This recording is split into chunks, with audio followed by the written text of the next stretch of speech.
bagaimana Allah memerintahkan untuk meyakini dan mengamalkan seluruh kandungan dalam Al-Quran, khususnya keyakinan kita adanya kehidupan setelah kematian.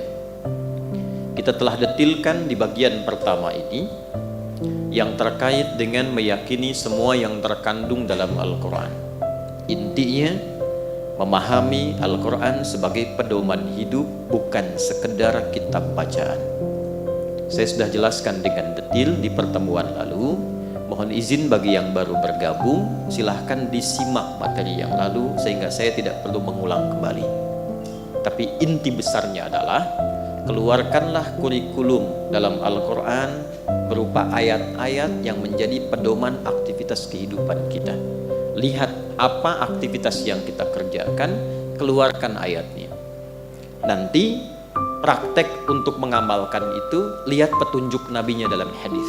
Itulah faidahnya bagian syahadat yang kedua, wa asyhadu anna Muhammadan Rasulullah. Jadi semua aktivitas kita kalau ingin baik, ingin benar, keluarkan ayat Qur'annya, lihat hadisnya, praktekkan cara untuk mengimplementasikannya. Cara termudahnya kalau masih menemukan kesulitan, keluarkan kitab hadis yang judul besarnya itu Jami' namanya. Apa namanya? Jami'. Ya. Jadi ada Jami', ada Sunan, ada Musnad, ada Mu'jam. Saya ulang ya. Ada Jami', ada Sunan, ada Musnad, ada apa? Mu'jam. Kalau Jami' itu kitab hadis yang isinya tematik, tuntunan-tuntunan secara tematis tapi sifatnya komprehensif. Misal, kalau Anda ingin mencari tuntunan bagaimana cara menuntut ilmu yang baik, cari kitab Jami'. Ya, jangan cari kitab Sunan. Kalau Anda ingin mencari tentang bagaimana petunjuk berbisnis yang melimpahkan keberkahan dan hasil yang melimpah, cari kitab Jami'. Kalau Anda di birokrasi ingin belajar tentang nilai-nilai birokrasi yang diterapkan dimanapun dan berhasil dengan baik, cari kitab Jami'. Maka di Al-Bukhari ada kurang lebih 7.257 hadis. Ya, itu yang hitungan Ibnu Salah. 7.257 hadis. Imam Al-Bukhari itu hafalan bersanadnya saja minimalnya 100.000 itu. Ya, ada yang menyampaikan ke 600.000. Nah, dikeluarkan dari situ yang sahih kurang lebih 7.257. Itu disusun menjadi 97 tema. Jadi Anda keluarkan temanya. Kalau ingin memulai dengan tema iman, berarti topik yang kedua Kitabul Iman. Nanti di situ itu ada subtemanya. Bagaimana cara menguatkan iman, menjaga iman supaya tidak turun naik. Kalau ada persoalan yang melemahkan iman, bagaimana cara kemudian untuk mengatasinya. Ayatnya dulu jadi subtopik, ayatnya setelah itu hadisnya. Kurang lebih ada 57 hadis. Ya. Izin sebentar untuk teman-teman yang di sound, coba echo-nya diturunkan sedikit, sehingga bunyinya tidak berbalik. Bismillah. Baik, cukup. Terima kasih. Nggak usah nengok, nggak ada kesana kok orang di belakang. Baik. Ya. Lanjutkan. Kalau Anda ingin akses misalnya untuk kelengkapan, jadi ada yang ditemukan di Al-Bukhari, sebagian misalnya ingin diurutkan dengan lebih sistematis dan menemukan topik lain yang boleh jadi tidak ada di Al-Bukhari. Seperti tata kelola pemerintahan, Kitabul Imarah, di Al-Bukhari nggak ada. Ditemukannya di mana? Sahih Muslim. Maka Imam Muslim datang dengan 4.000 hadis lagi, disusun menjadi 43 topik. Jadi kalau ingin mengaplikasikan materi pertama, mengeluarkan kandungan sebagai petunjuk hidup, cari kitab itu dan tidak usah semuanya. Tidak usah semuanya. Apa saja yang jadi profesi kita, kegiatan kita, itu saja yang kita keluarkan. Seperti detailnya pernah saya bahas di pertemuan yang lalu. Sunan, kitab hadis yang disusun berdasar urutan fikih. Jadi kalau bapak, ibu ingin belajar cara taharah, wudhu, sholat misalnya, apa yang harus dilakukan, apa yang harus didahulukan, itu yang dicari kitab sunan. Jelas ya? Misal kita ingin memulai sholat dan berlatih serta belajar bagaimana cara sholat yang benar dari takbir sampai salam, bahkan dimulai dari syaratnya wudhu, cari kitab sunan. Nanti muncul misalnya Sunan Abu Daud, Sunan An-Nasai, ya, dan yang lainnya. Itu ada urutan di situ. Ingin tahu bagaimana caranya sujud dari i'tidal, Sami'allahu liman hamidah, Rabbana walakal hamd. Ingin sujud, itu dicari Al-Bukhari, di Al-Bukhari sampai kiamat kurang 2 hari gak akan ditemukan. Caranya itu bagaimana? Apakah dengan telapak tangan ataukah dengan lutut? Adanya di kitab sunan. Jadi di sini penting meluaskan wawasan. Jangan sampai berkesimpulan begini, kalau bukan di Al-Bukhari tidak sahih misalnya. Tidak begitu cara memahaminya. Ya, di kitab sunan pun yang sahih banyak. Imam Al-Bukhari itu mengurutkan penemuan beliau yang sahih. Tapi tidak semua materi yang ditemukan itu mencakup semua bahasan yang kita butuhkan. Paham? Baik. Kemudian yang ketiga, musnad. Ya, musnad ini kitab hadis yang disusun berdasarkan periwayatnya. Biasanya kalau kita ingin belajar biografi seseorang yang ingin diteladani, ibu misalnya, ibu kenal Sayyidah Aisyah, ya kenal di mana? Ya, baik ya, pernah dengar kan istri Nabi yang mulia, kemudian juga kegiatannya luar biasa pada pengetahuan, meriwayatkan banyak hadis. Ibu ingin belajar seperti Sayyidah Aisyah, cari kitab musnad. Bagaimana cara belajar Sayyidah Aisyah? Apa saja hadis yang dikumpulkan oleh beliau? Nah, itu nggak akan ditemukan pola untuk mendapatkan semua hadis dari Sayyidah Aisyah, baik di Al-Bukhari ataupun Muslim atau kitab sunan, kecuali di musnad. Ya, tuh sampai kaget soalnya berubah lagi tuh. Ya, jangan diotak-atik lagi, yang tadi sudah bagus tuh. Semoga Allah ampuni yang ngotak-ngatik soal ini. Doa ampunan tuh mahal tuh. Mahal sekali, saya pun pengen itu ya. Kembali, itu musnad. Musnad yang paling populer, musnadnya apa? Ya, musnad Imam Ahmad bin Hanbal rahimahullahu ta'ala. Imam Ahmad bin Hanbal lahir tahun 163 Hijrah, hafal 1 juta hadis. Ya, berapa? 1 juta hadis. Saya berhenti sebentar untuk menyesuaikan dulu soundnya ya. Ya, biar enak mengajarnya, biar enak didengarnya. Bismillah. Ya. Tes. Ujian. Tes kan ujian ya. Ujian. 1. Silahkan disesuaikan lagi. Yang pertama datang itu sudah bagus tuh. Bismillah. Tes. Ujian. Baik. Bismillah. Tes. Bismillah. Tes. Pengajian. Tes. Bismillah. Cukup ya? Nah, baik. Cukup. Mas, semoga Allah muliakan antum. Dan semoga Allah berikan hidayah kalau ada yang merubah lagi. Baik. Nah, musnad. Yang terakhir mu'jam. Mu'jam ini kitab hadis yang disusun untuk memudahkan kita mengakses hadis. Biasanya nanti ada alfabetik. Kalau ingin nyari hadis, innamal a'malu binniyat, carinya gampang. Oh, ini huruf ini, cari temukan. Nanti ada di kitab mana saja. Baik ya.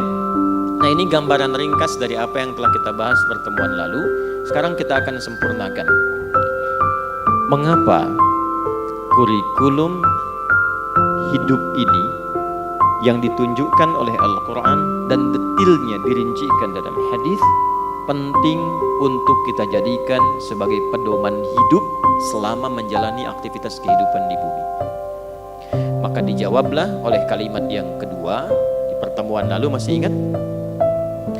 Ada kehidupan setelah kematian. Saya ulang, ada kehidupan setelah kematian. Nah, hanya Al-Quran dan hadis-hadis Rasulullah SAW yang memberikan pedoman komprehensif yang paling lengkap tentang bimbingan kehidupan dari dunia sampai alam kubur sampai akhirat. Jadi dari saat kita hidup dan kehidupan pasca kematian itu hanya ditemukan di Al-Quran, detailnya di hadis.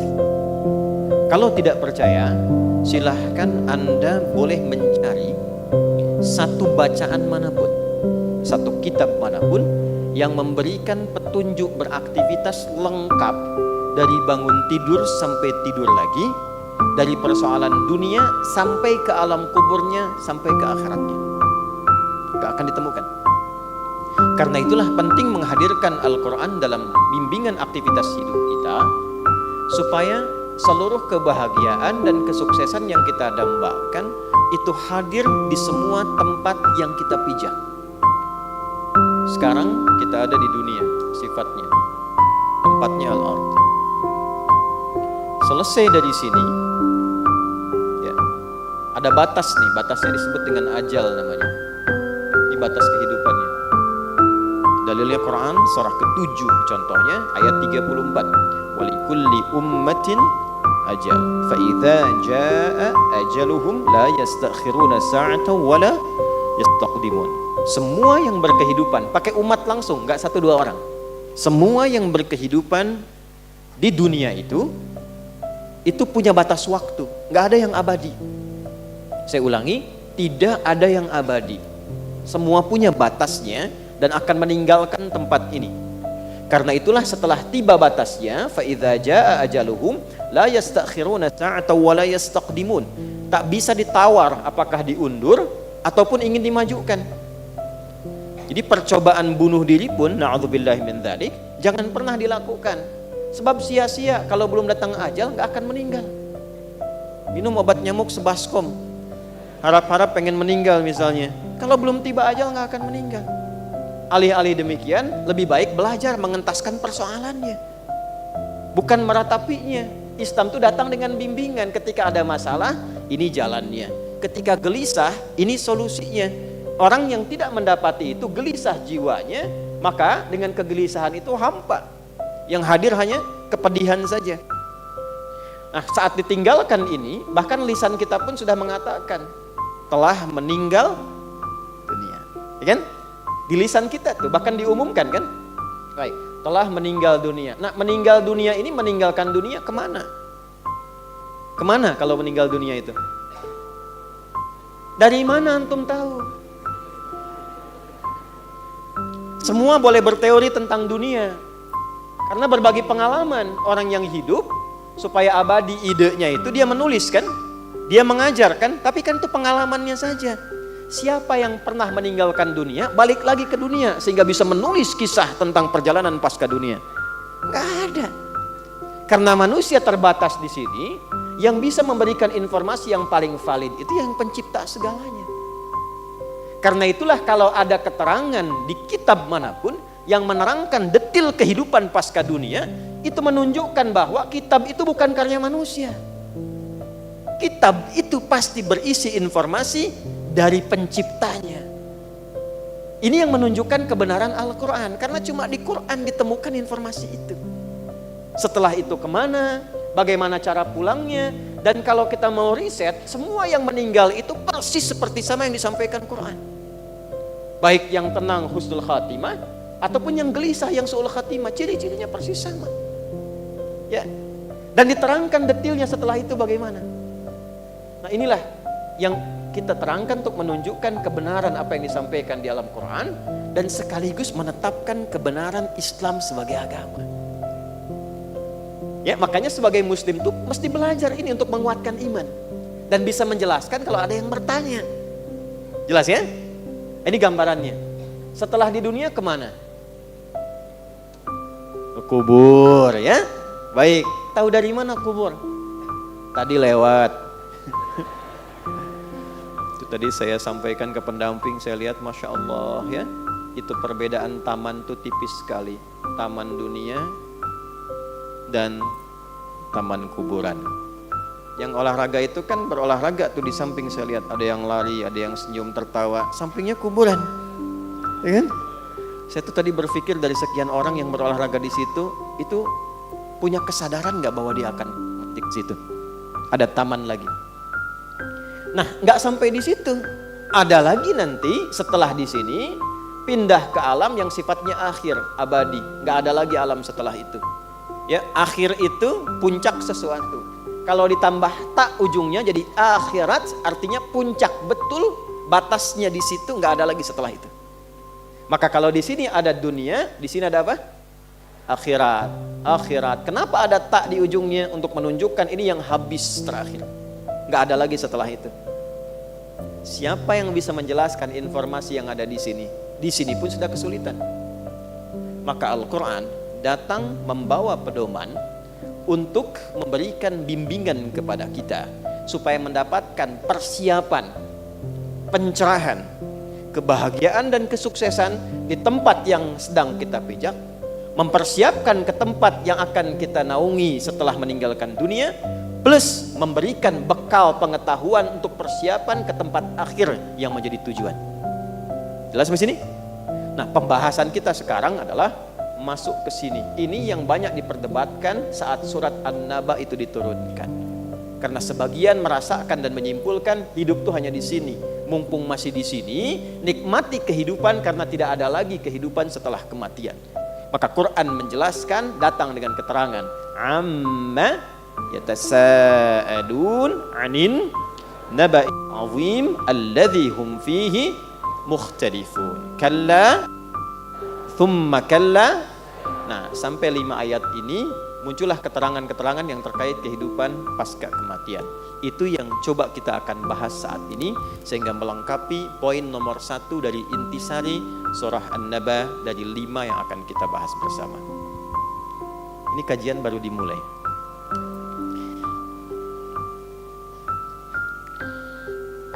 Bismillahirrahmanirrahim. Kehidupan pasca wafat, meninggalkan dunia. Alhamdulillah tadi sebelum berangkat saya menginap di dekat sini karena masih ada kegiatan sampai malam. Tadi sebelum berangkat saya sempat mengeluarkan ayat-ayat, sempat nulis saya, dan alhamdulillah sudah saya bawa, jadi kita bisa urai dengan sepenuhnya. Bismillahirrahmanirrahim. Kehidupan pasca kematian digambarkan di dalam Al-Quran dengan 2 kata. 1, ada yang disebut dengan kubur. Kata ini dan turunannya disebutkan 8 kali dalam Al-Quran. Ya, saya sudah tuliskan ini tadi sebelum berangkat, nanti kita bacakan. Kedua, ada yang disebut dengan barzakh. 3 kali disebutkan dalam Al-Quran. Sudah? Bila disebutkan dengan kubur, itu yang dimaksudkan adalah tempat atau alamnya. Jelas? Tempat atau alamnya. Bila disebutkan dengan barzakh, itu adalah pemisahnya dengan alam yang lain. Jadi kalau kita mendapati kata barzakh, maka yang dimaksud adalah dinding pemisahnya. Baik itu dengan dunia yang sebelumnya ataupun dengan akhirat yang setelahnya. Pelan-pelan. Yuk, sekarang kita mulai dulu sebelum ke sana dengan Quran surah ketiga Ali Imran ayat 185.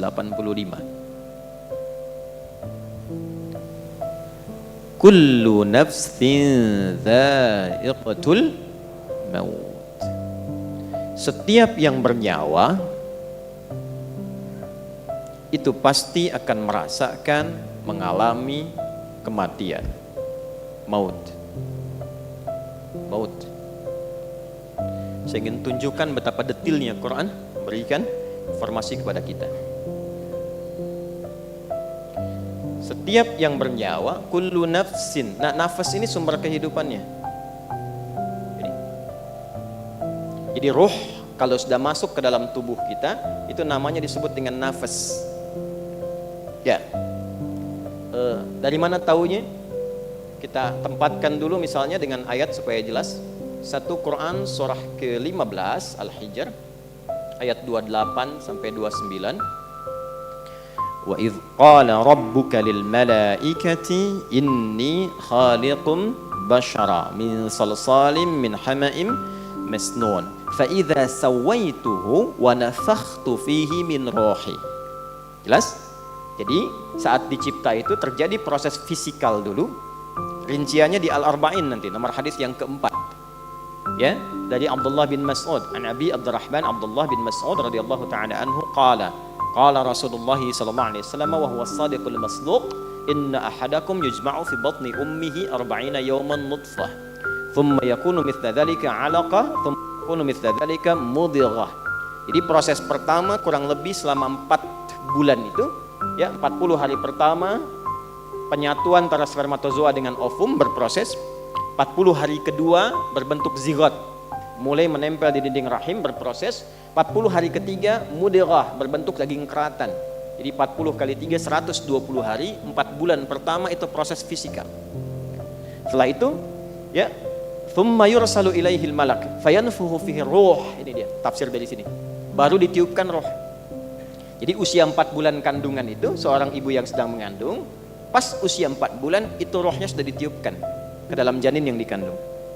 Nah, saat roh masuk ke dalam fisik itu berubah namanya menjadi nafas. Ya. Jadi kalau di ayat tadi, ya, fa idza sawaituhu sawwa, ya, fa idza sawaituhu, ini sawwa. Bila sempurna fisiknya itu telah dicipta, usia 4 bulan maksudnya proses penciptaan itu berlangsung, maka wa nafakhtu fihi min ruhi, rohnya masuk. Dari mana taunya roh saat masuk ke dalam fisik itu menjadi nafas? Di Quran surah 91 Asy-Syams ayat 7 sampai 10. Quran surah 91 ayat 7 sampai 10. Wa nafsi wa ma sawwaha, jadi nafas. Dan ketika fisik sempurna itu tercipta dalam arti proses sampai 4 bulan itu, ya, maka dalam 4 bulan itu tercipta dari rangkaian proses tadi, sawwa, oleh Quran disebut sawwa, masuk rohnya, jadilah nafas disebutnya. Maka dari sini diserap ke dalam bahasa Indonesia menjadi nafas, bernafas. Kapan tanda kehidupan itu bisa didapati? Kalau kita bisa merasakan detak nafasnya. Jelas? Halo? Jelas? Baik. Kenapa namanya berubah? Roh dengan nafas itu sama-sama roh, tapi ketika masuk kenapa disebut nafas? Karena nanti saat masuk dengan sebelum masuk keadaannya berbeda. Saat masuk itu bersih, belum ada amal, belum ada apa-apa. Saat sudah menyatu, bergerak dengan fisik, beraktivitas, di situ membentuk amal. Ya, sudah ada amalnya. Makanya saat masuk dengan pulang beda. Pulang kan belum, datang kan belum ada amal. Baru ditiupkan, baru masuk. Nah, setelah masuk kan terbimbing kita. Dilahirkan, beraktivitas, mata melihat, telinga mendengar, kaki melangkah.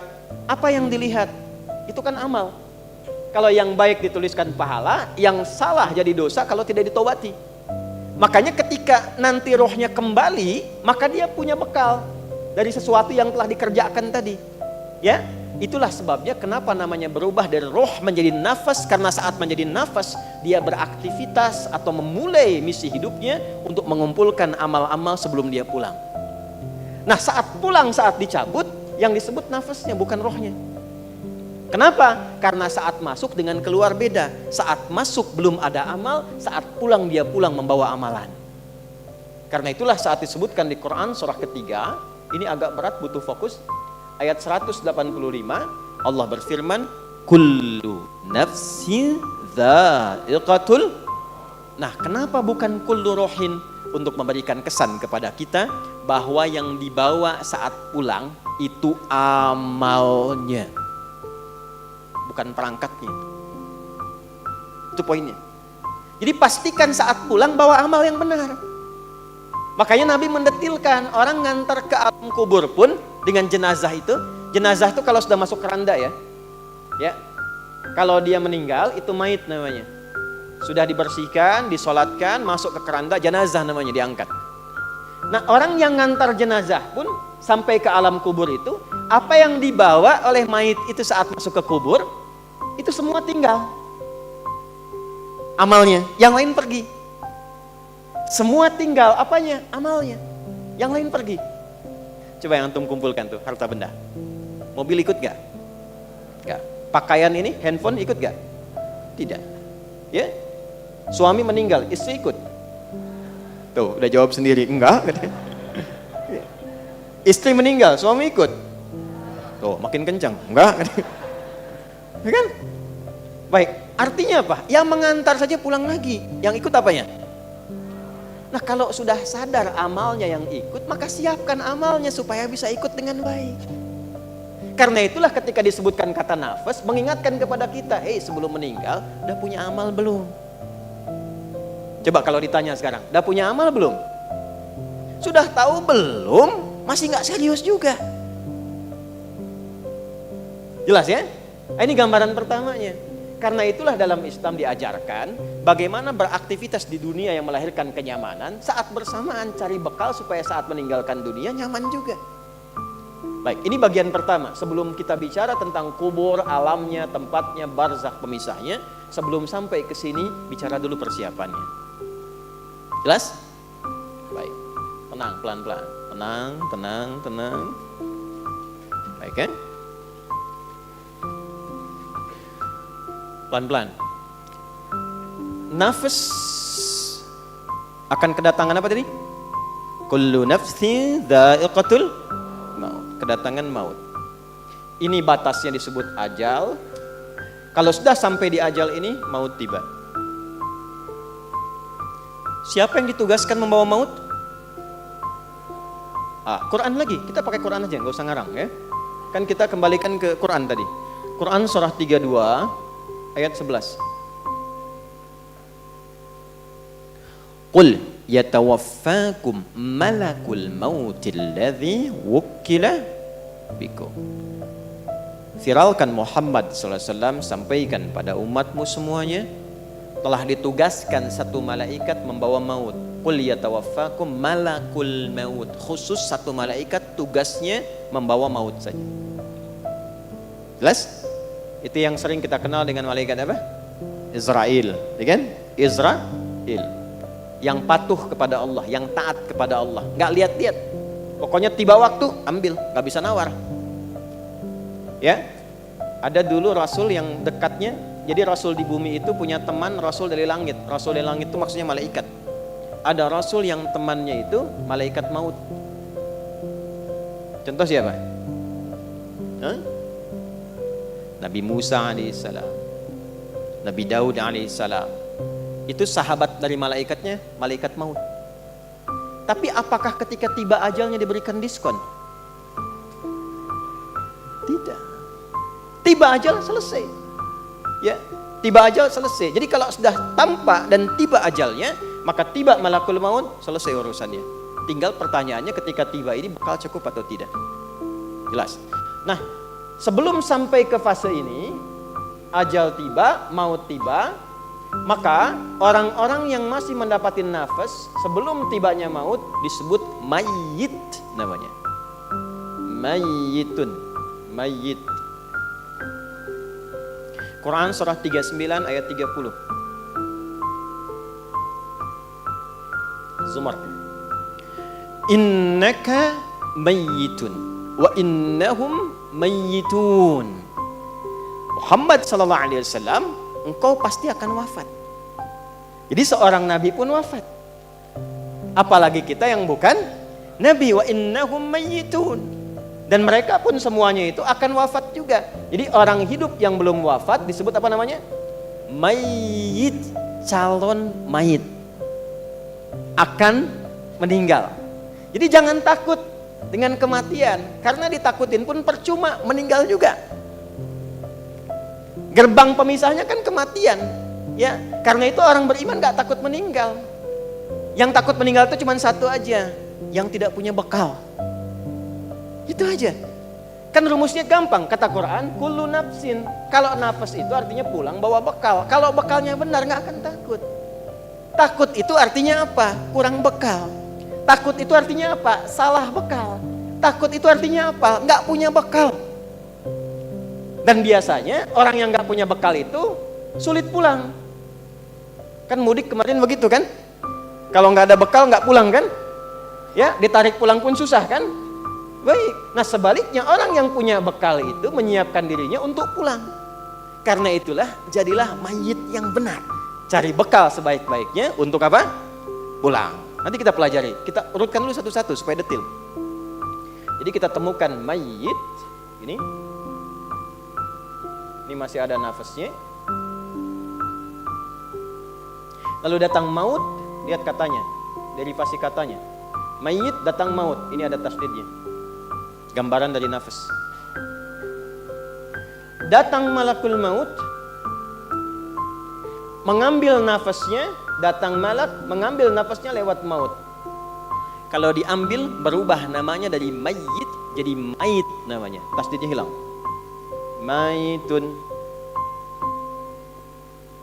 Lihat, ini ilmunya mahal karena tidak mudah mendapatkan kitabnya.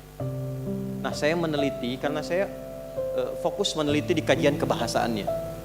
Saya mengambil jurusan formal di bahasa Arab untuk mendalami Al-Quran karena kecintaan pada Quran. Nah, ini tidak mudah mendapatkan ini. Jadi ini bukan ilmu otak-atik. Dan saya nggak punya TikTok. Sekali ketik diketok gitu ya, nggak ada. Saya nggak punya. Ya, saya cuma dua yang nggak punya. Satu Twitter, kedua TikTok. Saya nggak punya. Jadi kalau ada akun mengatasnamakan nama saya, itu bukan saya. Jelas ya? Yang lain ada yang formal. Balik ke sini. Ini kalau sudah diambil nafasnya, meninggal, datang maut, ini jadi hilang tasdidnya, jadi sukun begini. Maitun. Coba baca yang ini. Mayyitun, yang ini. Tuh. Perhatikan baik-baik. Kenapa tasdidnya hilang diganti dengan sukun? Ini mahal sekali ilmunya. Kenapa tasdidnya hilang diganti dengan sukun? Sukun itu artinya apa? Mati. Ya kan? Bukan hanya mati. Kalau ada sukun kan dimatikan kan? Bukan hanya mati. Sukun itu seakar dengan kata sakinah, artinya tenang. Usahakan kalau wafat, kalau meninggal, kalau mati, usahakan wafatnya tenang. Tidak mungkin orang tenang itu kecuali punya amal yang baik. Nah, amal yang baik itu dilahirkan lewat apa? Dari ketaatan, dari bekal yang dikumpulkan. Nah, ketenangan yang dilahirkan dari sebuah ketaatan, bahasa Arab jadi disebut dengan tuma'ninah. Dari itma'anna yatma'innu. Bukankah saat sholat ada tuma'ninah? Ruku' tuma'ninah kan? Hatta tatma'inna raki'an. Sujud tuma'ninah kan? Hatta tatma'inna sajidah. Apa yang dimaksud tuma'ninah di sana? Merasakan kenikmatan dalam ibadah sehingga meresap ke dalam jiwa. Pancarannya dalam aktivitas. Nah, kalau banyak dikerjakan sifat ini memberikan pengaruh ke nafas. Nafas kalau banyak diisi tumakninah, maka dia akan punya sifat tumakninah. Sifat yang melekat kepada nafas berubah katanya dari tumakninah menjadi mutmainnah namanya. Nafas yang memiliki tumakninah disebut dengan nafsul mutmainnah. Maka turunlah Quran surah 89 ayat 27 sampai 30. Ya ayyatuhan nafsul mutmainnah irji'i ila rabbiki radiyatan mardiyah. Hei jiwa yang tenang karena sudah punya banyak bekal. Ya kan? Sekarang cepat tinggalkan dunia, pulang. Nah, ini yang akan kita bahas. Kamu cepat pulang. Aku sudah ridha dengan kegiatan dan bekalmu selama hidup di dunia. Engkau pun akan ridha dengan pemberianku yang aku siapkan saat engkau meninggalkan dunia ini. Makanya ketika mendapatkan kalimat itu, hatinya makin tenang. Itulah yang menyebabkan orang meninggal itu ada yang senyum. Ya kan? Terus tiba-tiba punya waktu sujud, saking bersyukurnya. I'malu ala Dauda syukra. Jadi keluarga Daud itu kalau sedang bersyukur sujud tuh. Ada yang sujud, ada yang senyum, ada yang bahkan menyiapkan diri. Kenapa? Karena dia sudah merasakan panggilan yang memberikan ketenangan pada jiwanya. Bekalnya siap. Ya, radiyatan mardiyah. Fadkhuli fi ibadi. Masuklah dalam golongan hambaku. Ibad, kita tuliskan ini. Tuliskan dulu. Wadkhuli jannati. Jannah ditemukannya di mana? Terlihat, Allah sudah memberikan pendahuluan. Saat akan meninggalkan dunia ini sudah dibuka oleh Allah untuk menguatkan persiapannya selama ini. Disiapkan alamnya di sini, ditunjukkan surganya di sini. Bahkan ada orang-orang yang saat wafatnya sudah ditunjukkan tempat surga, tempat pulangnya. Pernah dengar seorang salih sama Asiyah? Sayyidah Asiyah, istrinya siapa? Firaun. Bukankah saat diikat di tiang dan akan dieksekusi, tiba-tiba beliau berdoa kan? Ya? Rabbi najjini min fir'auna wa amalihi. Ya Allah, mohon anugerahkan aku keselamatan dari buruknya siksa Firaun. Jadi beliau ingin menunjukkan manfaat dari keimanan saya selama ini. Ya Allah, tolong buktikan sebelum saya wafat. Ya, jangan berikan kepada saya rasa untuk dihukum oleh Firaun. Maka apa yang Allah tampakkan? Allahu Akbar. Saat diikat itu, tiba-tiba ditampakkanlah tempat indahnya di surga. Istananya ditampakkan. Lalu beliau tersenyum. Saat senyum itulah kemudian diwafatkan oleh Allah sebelum mendapatkan hukuman Firaun itu. Dan saat senyum itulah Firaunnya komen. Itu langsung dislike saja. Ya. Kan kalau ada orang komen, like, share, and ya. Kalau ini dislike saja langsung. Apa kata Firaun? Ini perempuan mau disiksa kok malah senyum. Karena ada yang tidak tampak dalam pandangan manusia sebelum seseorang kembali kepada Allah Subhanahu wa taala. Karena cukup bekalnya, tenang jiwanya, ditampakkan tempat pulangnya dan pulang dia dalam keadaan kesenangan yang sangat luar biasa. Nah ini sudah fitrah teman-teman. Sukun ini fitrah, kalau sudah mayit sukun. Cuman gak banyak orang sadar ketika melihat sukun. Saya melihat sampai orang Jepang pun bikin film animasi, ya itu yang Dragon Ball itu loh. Yang tulisan Susuke Watanabe tahun 96. Ya kan? Son Goku saat mengkame-kameha Piccolo kan, ya kan? Tiba-tiba mati, atasnya ada bulatan kan? Anda bayangkan, orang-orang yang bikin tulisan, bikin cerpen, bikin komik macam-macam, itu sudah fitrah ini ada bulatan ini. Tapi orang beriman beda cara pandangnya. Saya nggak nonton, cuma saya senang baca. Jadi saya berpikir orang sadar dengan teorinya, tapi kita diberikan oleh Allah keimanan, seharusnya kita sadar dengan imannya. Nah sekarang kalau sudah paham ini secara teoritis, kita bahas apa alamnya yang dimaksud di sini, apa persiapannya selama hidup menjadi mayit di sini, dan bagaimana kita menyusunnya. Itu yang coba kita uraikan dalam bagian kedua di materi kita. 1. Yang pertama kita mulai dari barzakh dulu yang paling sedikit. Kata barzakh, ba, ra, zai, kha. Barzakh. Kata barzakh bila disebutkan dalam bahasa Arab, dia berarti pemisah dari dua tempat yang tak nampak secara kasat mata. Pemisah dari dua tempat yang tak nampak secara kasat mata. Perhatikan sini pelan-pelan. Ini ada dinding kan? Ya, di depan. Dinding ini kan memisahkan ruangan di sini dengan yang di belakang ya. Baik. Lihat lagi dindingnya, ada kaca di samping. Teman-teman lihat dari luar ke kanan. Ada dinding ya. Itu pemisah kan ya. Kelihatan nggak dindingnya? Nah, karena kelihatan itu nggak bisa disebut barzakh. Jelas? Maka dalam bahasa Arab itu disebut dengan satar kalau nampak remang-remang, hijab kalau nampak tertutup sama sekali. Jadi kalau nampak remang-remang, nutup tapi masih kelihatan remang-remang, nggak nyata kelihatannya, itu disebut satar namanya. Satrun. Satara, yasturu satran. Satara, yasturu atau satara, yastiru. Sudah? Satran. Pernah dengar sutrah? Sutrah ya? Kalau mau sholat ada sutrah kan?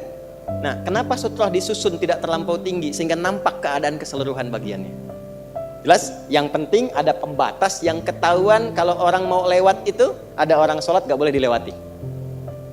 Tapi kalau penutup total, begini, gak terlihat di belakang ini ada apa. Maka disebut hijab namanya. Hijab. Dari kata hajaba. Ibu itu pakai hijab atau pakai sutra? Ayo. Saya ulangi, hijab atau apa? Sutra. Kalau pakai hijab, maka pakailah penutup itu sehingga tidak tampak dari yang dihijabi itu. Jadi jangan sampai menggunakan penutup, tapi bagian dari tubuh itu masih tampak secara remang-remang. Itu bukan hijab namanya. Itulah kenapa disebut dengan hijab. Dan diberikan isyarat agak dilonggarkan itu yudnina min jalabibihinna, direndahkan, dilonggarkan supaya dengan longgar dan rendah itu, maksud rendah itu diturunkan bukan diangkat, ya, supaya tertutup sempurna dan tidak tampak bagian dari tubuh sekalipun lekuk atau remangnya. Paham? Tapi di sini tidak disebut dengan sutra, tidak disebut dengan hijab. Sebab hijab kalau dibuka terlihat. Tamam? Untuk alam ini sifatnya disebut dengan barzakh, bukan sutra, bukan hijab. Jadi kalau antum mendapati dua bagian, ini satu A, ini B. Paham? Ini ada pembatas yang tidak menyatukan ini, nggak bisa ketemu nih. Di sini nggak bisa ke sini, nggak bisa ketemu, ini nggak bisa ketemu. Ya. Tempatnya misalnya kelihatan tuh, dari sini kelihatan, tapi nggak bisa mempertemukan ini balik lagi ke sini, balik lagi ke sini, ini barzakh namanya. Kalau di lautan yang luas, yang besar, pernah melihat misalnya di YouTube, ya, atau National Geographic, ada tiba-tiba ikan, terus balik lagi, ikan balik lagi. Ketika diteliti ternyata itu pertemuan dua arus di situ, ya, kemudian tiba-tiba ada pembatas di antara dua itu sehingga ikannya nggak sampai ke tempat lain. Begitu nyampe ke sini, balik lagi. Nyampe ke sini, balik lagi. Dan dahsyatnya, karakteristik ikan di wilayah ini tidak sama dengan ikan di wilayah sini. Dan itu kalau dicari di kitab manapun, keterangan itu ditemukan di kitab suci hanya dalam Al-Quran. Surah ke-55 ayat 19 sampai ayat 20. Ya. Marajal bahraini yaltaqiyan bainahuma barzakhul la yabghiyan. Allah pisahkan dua arus air dalam lautan itu, ya, marajal bahraini yaltaqiyan, yang keduanya itu ya nggak bisa menyatu, ketemu di satu titik tapi nggak bisa nyatu. Kenapa nggak bisa bersatu? Bainahuma barzakhul la yabghiyan, karena keduanya ada dinding pembatas yang tak nampak secara kasat mata. Jadi nggak kelihatan dindingnya, pemisahnya nggak kelihatan, tapi alamnya ada, ya, pemisahnya nggak kelihatan, alamnya ada, tempatnya kelihatan tapi alamnya nggak kelihatan, pemisahnya ada. Sehingga ikan itu kelihatan oleh kita nih, ini arus ini. Coba balik aja, balik, dindingnya kelihatan. Yang paling dahsyat ada lagi yang airnya yang satu itu, ya, asin, yang satu itu awan. Dan itu ada di Quran juga. Surah 25, ya, Al-Furqan ayat 53. Hadza 'adzbun furatun, kemudian Wabilhun ujaj. Satu lagi asin. Yang ini tawar segar, yang ini apa? Asin. Itu di Quran surah ke-25 Al-Furqan ayat 53. Pelan-pelan. Pelan-pelan. Balik lagi. Nah, yang ingin saya katakan adalah kalau disebutkan barzakh, jadi ada dinding pemisah yang tak nampak pemisahnya ini. Cuman kalau dilihat tempatnya, ada tempatnya. Ada tempatnya, cuman keadaan di tempat itu kita nggak tahu apa, karena ada pemisahnya. Nggak bisa merasakan yang ada di dalam, kecuali kalau sudah sampai ke tempat itu. Ketika disebutkan barzakh dalam Quran, ini ingin memberikan penekanan pada batas kehidupan yang terpisahkan, dan kita nggak akan pernah kalau sudah ke situ balik lagi karena ada pemisahnya. Intinya apa? Kalau sudah masuk ke alam ini, kenapa disebut dengan barzakh? Anda tidak akan pernah punya peluang untuk kembali lagi. Diam di sini, kelihatan oleh orang yang masih hidup, ditanam di dalamnya, di alamnya, di tempatnya, Tapi Anda sendiri dan kita yang hidup tidak akan pernah bisa saling melihat apa yang dirasakan. Dan kalau sudah masuk, gak akan bisa balik lagi. Karena ada dinding yang membatasi. Jelas? Oke, saya simpulkan dengan cepat. Kenapa disebutkan dengan barzah? Untuk memberikan kesan bahwa kalau sudah masuk ke alam itu, jangan harap Anda untuk bisa kembali ke alam dunia karena ada dinding kuat yang membatasi sekalipun tak nampak dalam pandangan orang yang masih hidup. Paham? Maka turunlah Quran surah ke-23 Al-Mu'minun. Baca ayat 99 sampai 100. Khususnya di ayat ke-100-nya. Ayat 100-nya di ujung ayatnya. Wa min waraihim barzakhun ila yaumi yub'atsun. Ada? Baik, saya percepat saja. Dan ketika datang kematian itu, lalu orang-orang yang tidak yakin dengan kematian itu, kehidupan setelah kematian, karena dia banyak menikmati dunia, tidak siap-siap dengan bekal akhirat, tidak siap-siap dengan bekal ke alam kuburnya, tahu meninggal tapi nggak menyiapkan bekal untuk meninggalnya, maka dia kaget pada saat dia meninggal itu dan dia berkata, qala rabbirji'un, ya Allah, pengen balik lagi. Pengen balik lagi. Bahkan nanti di surah Al-Munafiqun itu jelas dikatakan, ya, fa as-saddaqa wa aqum minas salihin. Di sini juga nanti ayat 100-nya begitu, amalas salihah. Ya Allah, berikan saya kesempatan, saya pengen mengganti semua kegiatan saya selama hidup sebelum meninggal. Berikan kesempatan sekejap saja, saya ganti semua dengan yang saleh, yang kau ridhai. Jadi Allah ingin menekankan bahwa jangan sampai ada penyesalan setelah masuk ke alam kubur ini karena ada dinding pemisah yang tidak bisa membuat Anda itu kembali lagi ke dunia. Jadi mumpung belum masuk, siap-siap. Karena kalau sudah masuk ada pemisah yang kuat yang gak bisa mengembalikan lagi kita ke dunia. Jelas sampai sini? Kalau mendengar kata barzah, ini akan dimaksudkan. Kalau mendengar kata barzah, maka ingat-ingatlah bekal apa yang sudah kita kumpulkan agar tidak menyesal setelah masuk ke alam kuburnya. Itu maksudnya. Saya ulang, kalau mendengar kata barzah, maka segera tancapkan ke dalam jiwa untuk mengingat bekal yang telah kita kumpulkan. Karena kalau sudah masuk ke alamnya yang disebut dengan kubur, ada dinding pembatas yang akan menghalangi kita untuk kembali lagi ke tempat yang pernah kita beraktivitas. Tak akan mungkin bisa kembali. Apalagi kalau Anda menyelam ke lautan. Atau misalnya melihat tayangan, tiba kemudian disebutkan di channel pengetahuan, ini ada dinding pemisah, ikan-ikan gak bisa masuk ke situ, dia balik lagi. Maka segeralah berpikir, itulah yang ditampakkan oleh Allah setelah kita wafat, ada dinding pemisah yang tidak akan pernah menjadikan kita kembali ke tempat asal. Paham? Yuk kita simpulkan. 1. Kesimpulan pertama, Allah menekankan dengan kata barzakh kepada setiap insan beriman. Kalimatnya insan beriman ya. Kalau enggak beriman itu pilihan. Allah menekankan dengan kata barzakh pada setiap insan beriman agar berbekal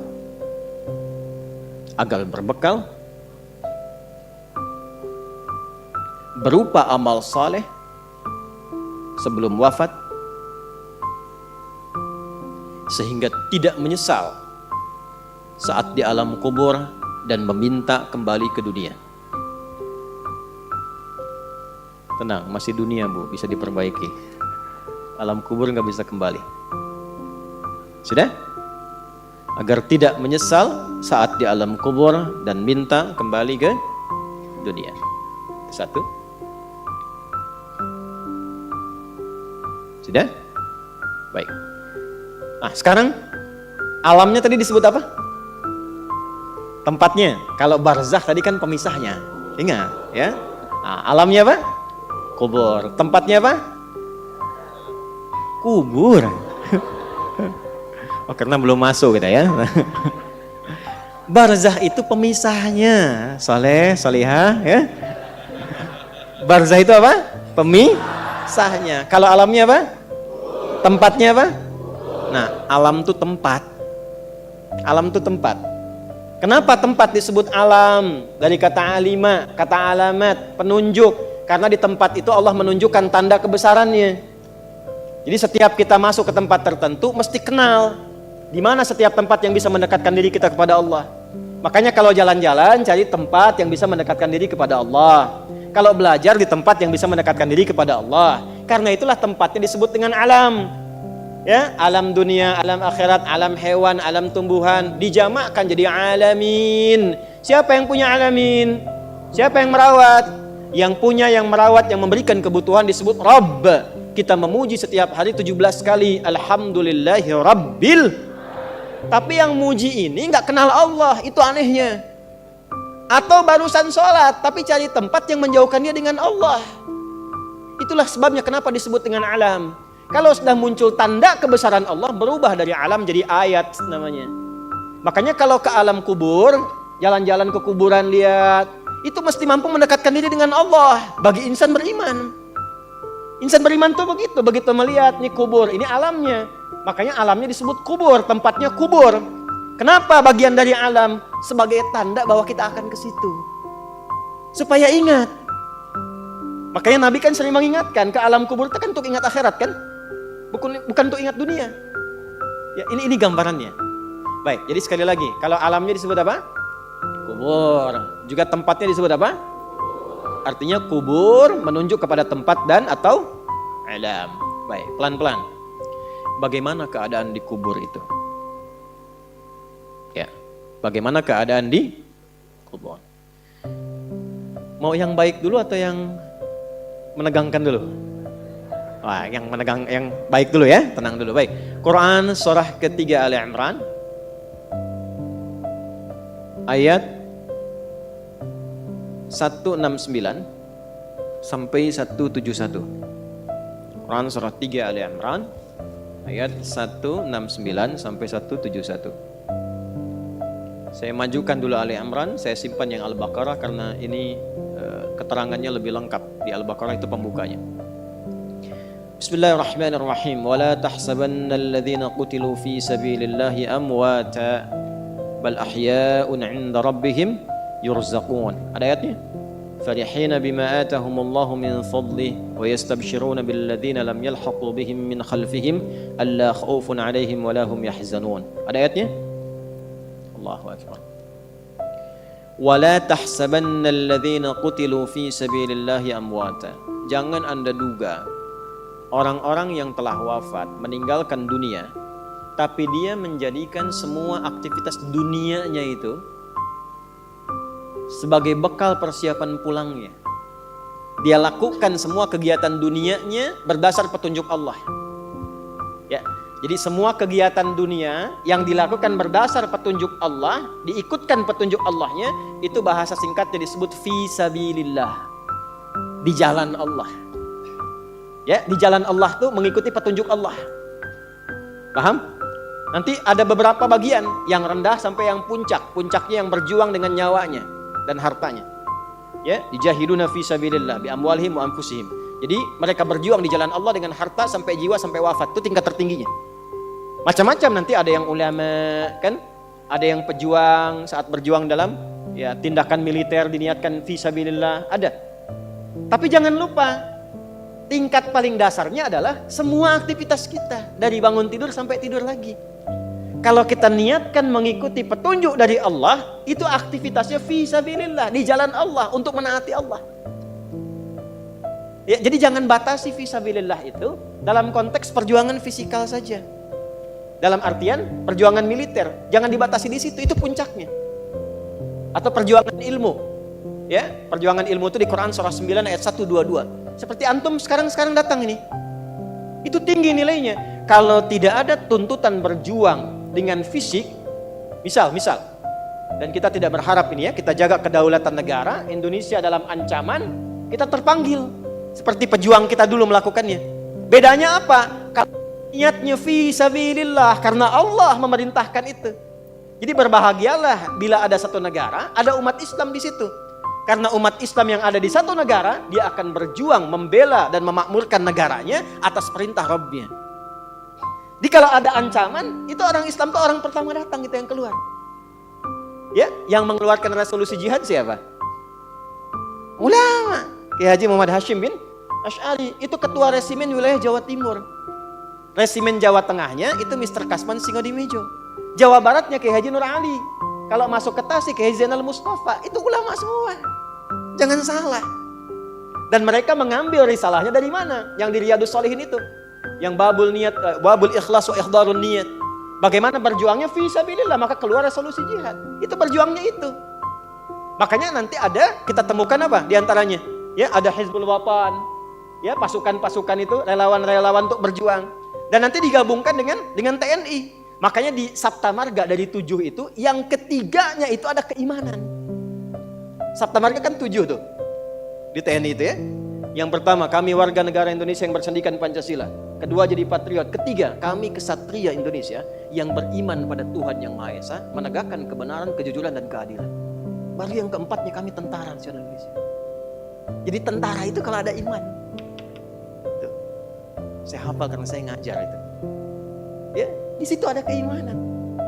Di jiwa patriot, kenegaraan, kesatria, kapan? Ketika beriman. Nah, itu jalan yang tertingginya. Nah, tingkat terendahnya menjadikan semua aktivitas kita untuk menaati Allah. Itulah fisabilillah. Karena itulah dalam Islam, semua kegiatannya itu ada panduannya. Temukan dimanapun, ada nggak orang baru bangun tidur sudah diberikan bimbingan? Gak ada. Dan kalau kita mau jujur, bukankah semua aktivitas kita itu ada doanya? Ya kan? Nah, doa itulah bimbingan kegiatan yang menjadikan semua aktivitas kita mengikuti petunjuk Allah fi sabilillah. Bangun tidur ada doanya enggak? Ada. Terus mau mandi nih, ke kamar mandi. Langkah kaki diatur, ada doanya enggak? Ada. Begitu keluar ada doanya? Masuk dengan keluar sama enggak doanya? Berpakaian ada doanya enggak? Antum mau kerja cari nafkah ada doanya enggak? Dibaca enggak? Katanya pengen berkah, pengen dilindungi Allah, tapi nggak dibaca. Aneh manusia zaman sekarang nih. Nah, doa itu bukan sekedar kalimat formal yang menjadikan kegiatan aktivitas jadi ibadah, bukan. Tapi isinya ini panduan hidup. Jadi kalau kita keluarkan, kita pahami, kita dalami, terus diamalkan, itu panduan. Contoh, yuk kita cek satu aja. Bangun tidur baca apa tadi? Alhamdulillahilladzi ahyana ba'dama amatana wa ilaihin. Oke, baik. Tahu dari mana? Ya. Saya tunjukkan pada Anda, bahkan dari mulai bangun itu sudah diajari cara bangunnya. Yang kalau dilakukan dapat pahala. Sunnah itu jangan dilihat aktivitasnya saja. Ikut Nabi dapat pahala. Baca doa dapat pahala. Tapi kalau kita niatkan doa itu untuk menaati Allah dan Rasulnya, itu saat pulang surganya sesurga dengan Nabi. Tidak cukup dengan amin. Tahu dulu. Dan dengan semua Nabi. Itu ada di An-Nisa, Quran surah 4 ayat 69. Wa may yuti'illaha war rasul fa ulaika ma'al ladzina an'ama Allahu 'alaihim minan nabiyyina was-siddiqina wasyuhada'i was-salihin. Wa hasuna ulaika rafiqa. Dzalikal fadlu minallahi wa kafa billahi. Allahu akbar. Makanya tiap hari kita minta 17 kali, teman-teman. Ihdinas siratal mustaqim, siratal ladzina an'amta 'alaihim ghairil maghdubi 'alaihim. Nah, siratal ladzina an'amta 'alaihim itu siapa? Tafsirnya di An-Nisa ayat 69. Wa may yuti'illaha war rasul fa ulaika ma'al ladzina an'ama Allahu 'alaihim. Kita minta ya Allah siratal ladzina an'amta 'alaihim, kata Allah ma'al ladzina an'ama Allahu 'alaihim. Siapa mereka? Minan nabiyyina was-siddiqina wasyuhada'i was-salihin. Ada orang yang di surga ditempatkan oleh Allah sesurga dengan semua nabi yang pernah bertugas di bumi. Masya Allah, ketemu lagi di surga. Antum di mana? Depan saya Kiai Fulan, belakang saya Ustadz Fulan. Kalau antum di mana? Saya biasa aja. Masya Allah. Ya depan saya Nabi Ibrahim, belakang saya Nabi Musa, samping kiri saya Masya Allah Nabi yang katanya paling ganteng semoga bumi, Nabi Yusuf. Samping kanan saya Masya Allah Nabi Muhammad SAW. Dengan semua Nabi. Siapa mereka ini? Mereka yang mendedikasikan semua hidupnya untuk menaati Allah dan Rasulnya. Dari bangun tidur terus dari keluar itu. Ya, contoh tadi saya janjikan Abu Daud misalnya nomor hadis 1367. Ya. Dari Ibnu Abbas radhiyallahu taala anhuma, beliau satu saat ingin menginap di kediaman bibinya Sayyidah Maimunah radhiyallahu taala anha dan ingin tahu kebiasaan Nabi bangun di malam hari itu bagaimana. Kapan waktunya? Konversi jadi jam berapa kebiasaan Nabi bangun? Bagaimana cara bangunnya? Nanti yang berangkat insyaallah umrah saya tunjukkan ini lokasinya gitu. Ya. Itu diceritakan oleh beliau, qala atau kama qala Ibnu Abbas radhiyallahu taala anhuma, kana an-nabiy sallallahu alaihi wasallam, adalah kebiasaan Nabi sallallahu alaihi wasallam idza istaiqadha min naumihi, kalau bangun dari tidurnya fajalasa, duduk terlebih dahulu. Di bangun tidur terus duduk. Masa bangun tidur langsung mandi ya selempongan kan? Hah? Naik delman istimewa ku duduk di depan, duduk di muka, kudanya nggak bisa jalan. Hadisnya, oke anak-anak TK diajarin yang betul, bangun tidur terus duduk, ya, duduk dulu. Ya itu kan hadisnya begitu, duduk dulu. Kemudian famasaha biyadihi min athari naumi. Lalu beliau menghilangkan bekas kantuknya dulu dengan bagian tangan yang bersih. Makanya ada hadis lain kalau bangun tidur kan cuci tangan kan? Ya, itu kalau tahu bagian tangannya kotor atau menyadari bahwa tangan itu berkelana saat tidur. Ya, yang bahkan di tempat yang tidak Anda tahu. Makanya kalau Anda ingin bersihkan, cari bagian yang bersih. Wa masaha biyadihi min athari naumi, menghilangkan bekas ngantuk. Jadi jangan baca doa dulu. Bacalah doa itu dalam keadaan sadar, jangan baca dalam keadaan ngantuk. Nah, problem yang terjadi memang bangunnya jam 3. Alhamdulillah. Ya, nah. Begitu sadar 4:30. Ada yang begitu? Nah, ini banyak wajahnya tuh. Ya, antum pasang alarm 3 kali kan? Iya kan? Mau bangun 3:30 tuh kan alarm jam 2:30, jam 3, jangan 3:45 kan? Alarm pertama untuk matikan, alarm kedua kan? Alarm kedua untuk siap-siap kan? Itu. Nah, di hadis tadi diajarin kalau bangun ngantuknya hilangin dulu. Kalau nyambung ke sebelumnya tuh luar biasa. Atur waktu, jangan terlalu lama untuk istirahat itu, jangan begadang kecuali ada perlunya. Betul, itu narasi hadis. Begadang jangan begadang. Begadang boleh kalau ada. Kapan Nabi bergadang? Kalau ada perlunya. Ya, diskusi dengan istri membahas sekilas tentang kehidupan rumah tangga. Ada sahabat minta fatwa, Nabi balas. Setelah itu kalau nggak ada masalah, sudah Nabi selesai istirahat. Ba'da isya, sebentar istirahat. Jadi teratur waktunya. Sehingga potensi ngantuknya bisa ditekan. Nah kalau bangun kemudian hilangkan bekas ngantuk, duduk sudah hilangkan bekas ngantuk, baru kemudian membaca. Apa yang dibaca? Ada ayatnya, ada hadisnya. Jadi bangun tidur itu sudah ada ayat. 11 ayat penutup surah Ali Imran.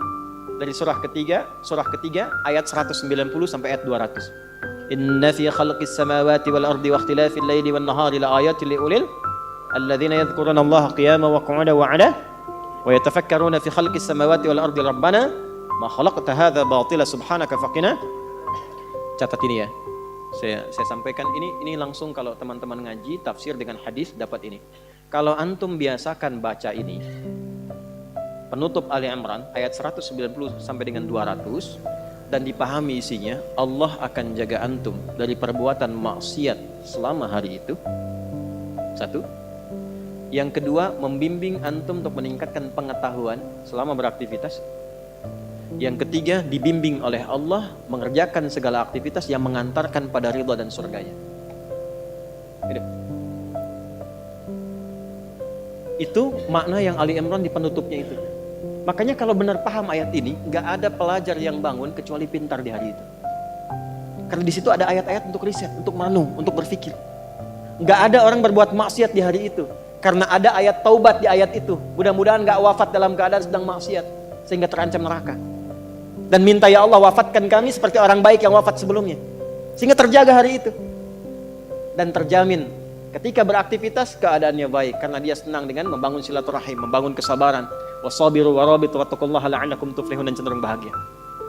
Nah, untuk mengawali doanya itu supaya komitmen, maka ditanamkan dalam dirinya satu komitmen kuat. Maka disampaikanlah oleh sahabat Jundub bin Junadah dan Mu'adz bin Jabal radhiyallahu taala anhuma dalam Al-Bukhari nomor hadis 181. keduanya mendapatkan doa dari Nabi sallallahu alaihi wasallam, faqala alhamdulillahilladzi ahyana ba'dama amatana wa ilaihin. Gini, ada amata, ada ba'dama. Kalau kata kerja terletak setelah ba'da dan ma, artinya apa? Artinya pekerjaan itu tidak terjadi. Jelas? Tapi yang terjadi adalah inspirasi dari aktivitas itu untuk aktivitas yang lain. Perhatikan, alhamdulillahilladzi ahyana ba'dama amatana. Setelah ada kata ba'dama, ada amatana. Ya Allah, terima kasih. Engkau memberikan kesempatan kepada hidup di hari ini.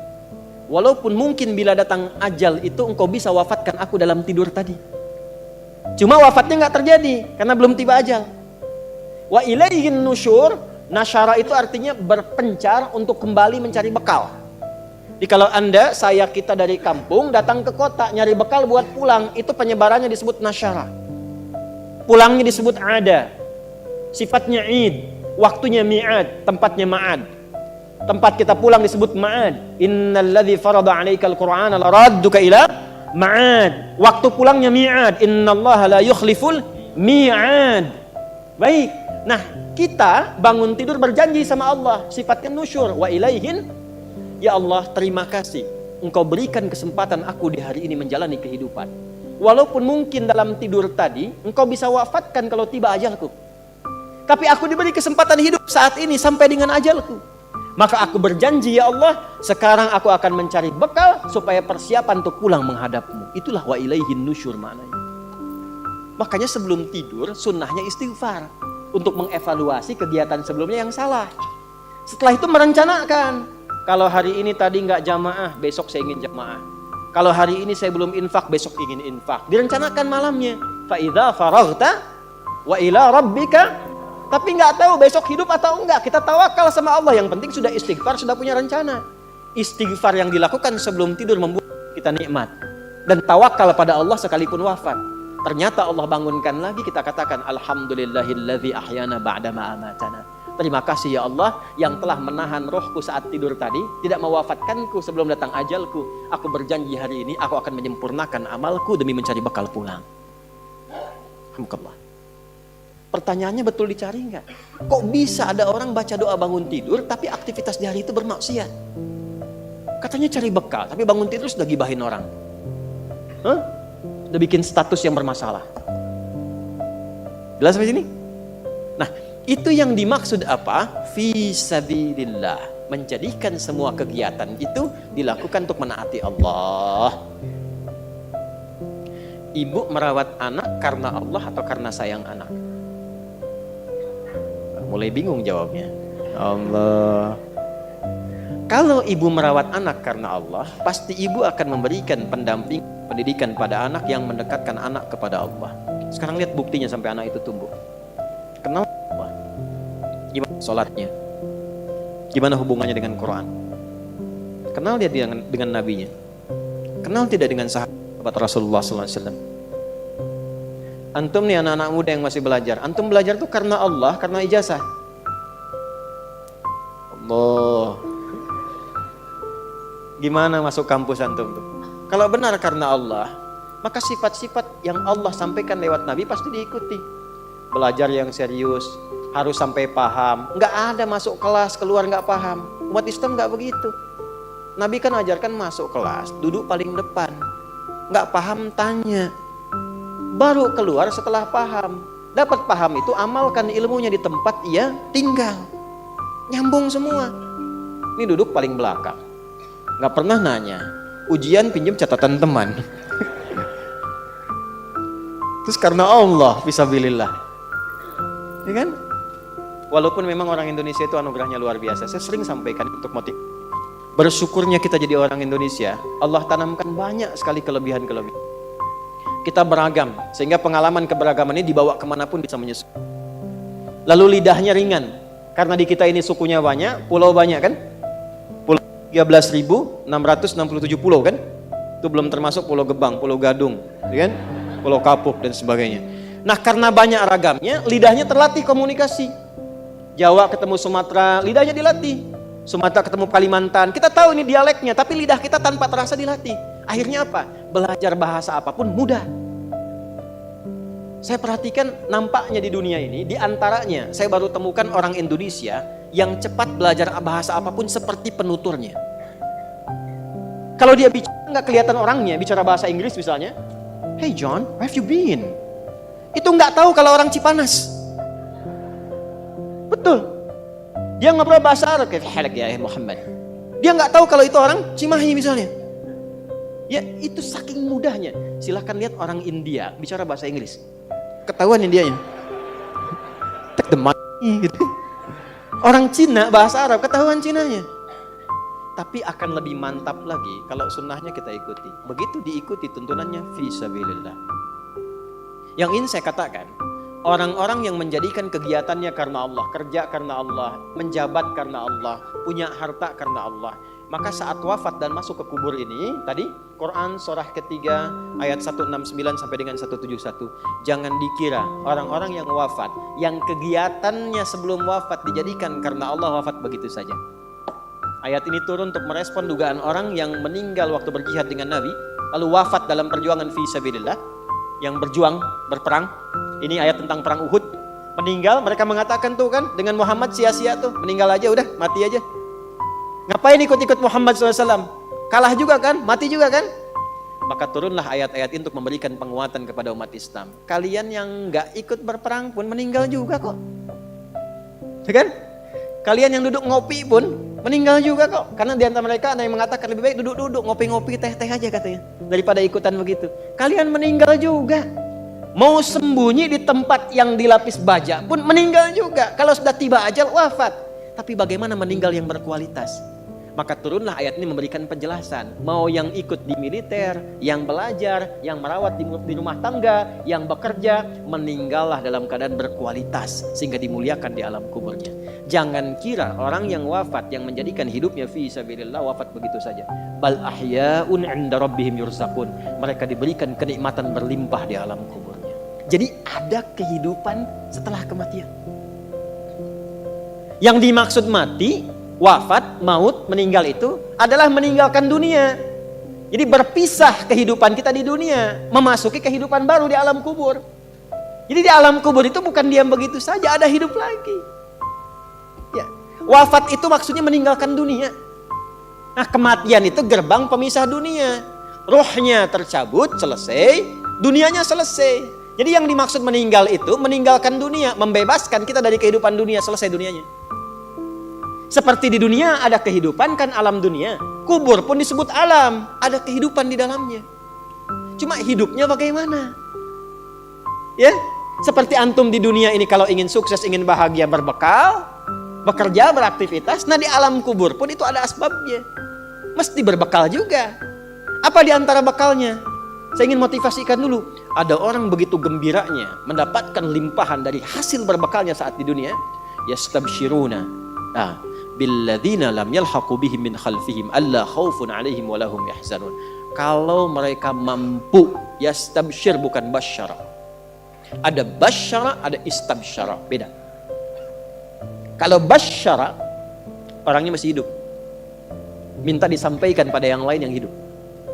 Contoh, Nabi Muhammad SAW masih hidup, diberikan beliau perintah oleh Allah, sampaikan pada umatmu ini sekarang tentang keutamaan surga. Maka turun Quran surah kedua ayat 25. Wa basyiril ladzina amanu wa 'amilus salihati anna lahum jannatin tajri min tahtihal. Tapi kalau kalimatnya menggunakan istabsyara, itu umumnya bermakna ingin menyampaikan tapi tak punya kemampuan menyampaikan karena keadaannya sudah berbeda. Perhatikan detailnya bahasa Quran. Orang yang wafat yang menjadikan hidupnya berdedikasi untuk menaati Allah, di alam kubur diberikan kenikmatan, saking nikmatnya pengen kasih tahu yang masih hidup. Wa yastabshiruna billadzina lam yalhaqu bihim min khalfihim. Mereka ingin menyampaikan pada yang masih hidup, gak usah nangis, jangan banyak meratap. Saya ini sudah mendapatkan kesenangan melebihi apa yang pernah kita dapati saat di situ itu. Kalau bisa cepat ke sini, itu kalimatnya. Kalau bisa cepat ke sini. Allah khaufun 'alaihim wa lahum yahzanun. Enggak usah takut dengan kematian. Jangan banyak nangisi saya. Jangan banyak meratapi saya. Itu kalimatnya.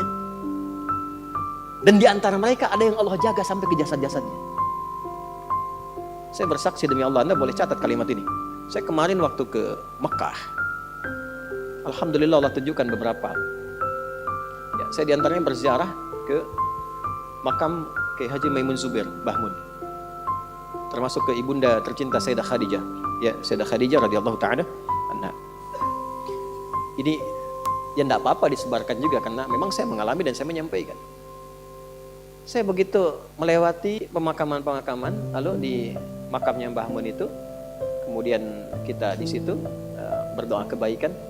Ya kan adab kita kalau sama ulama nggak mungkin minta ampunan. Adabnya kan tambahkan kemuliaan, tambahkan cahaya, gitu kan? Ya, dan telah selesai kan? Baik. Itu bau harum yang saya dapati, wangi. Supaya saya tanya teman-teman, antum pakai parfum apa? Nggak ada. Wangi makamnya. Ya. Dan saya datang ke situ itu di waktu yang memang dilarang berkunjung.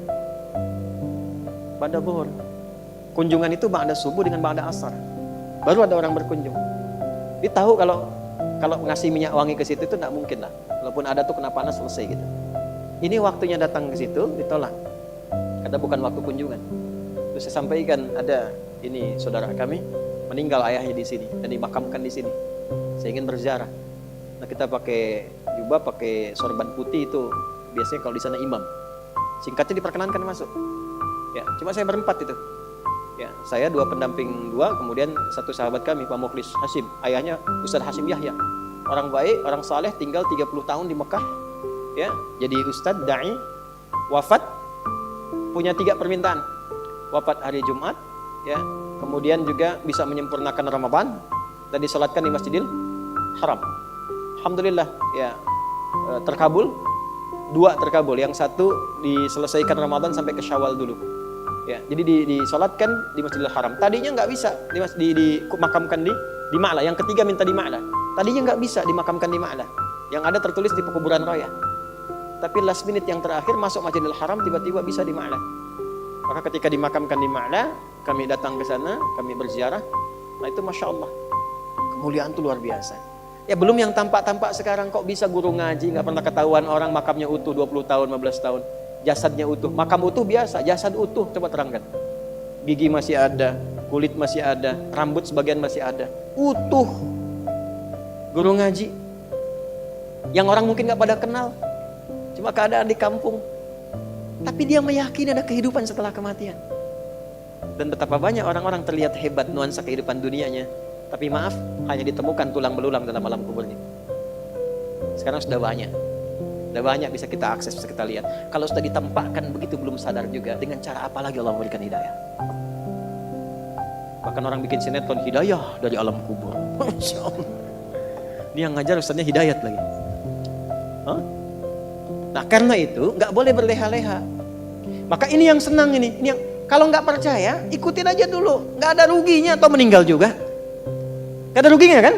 Meninggal juga, dan kegiatan kita nggak berubah. Antum yang ke kampus juga. Cuman kita merubah caranya, kita niatkan karena Allah.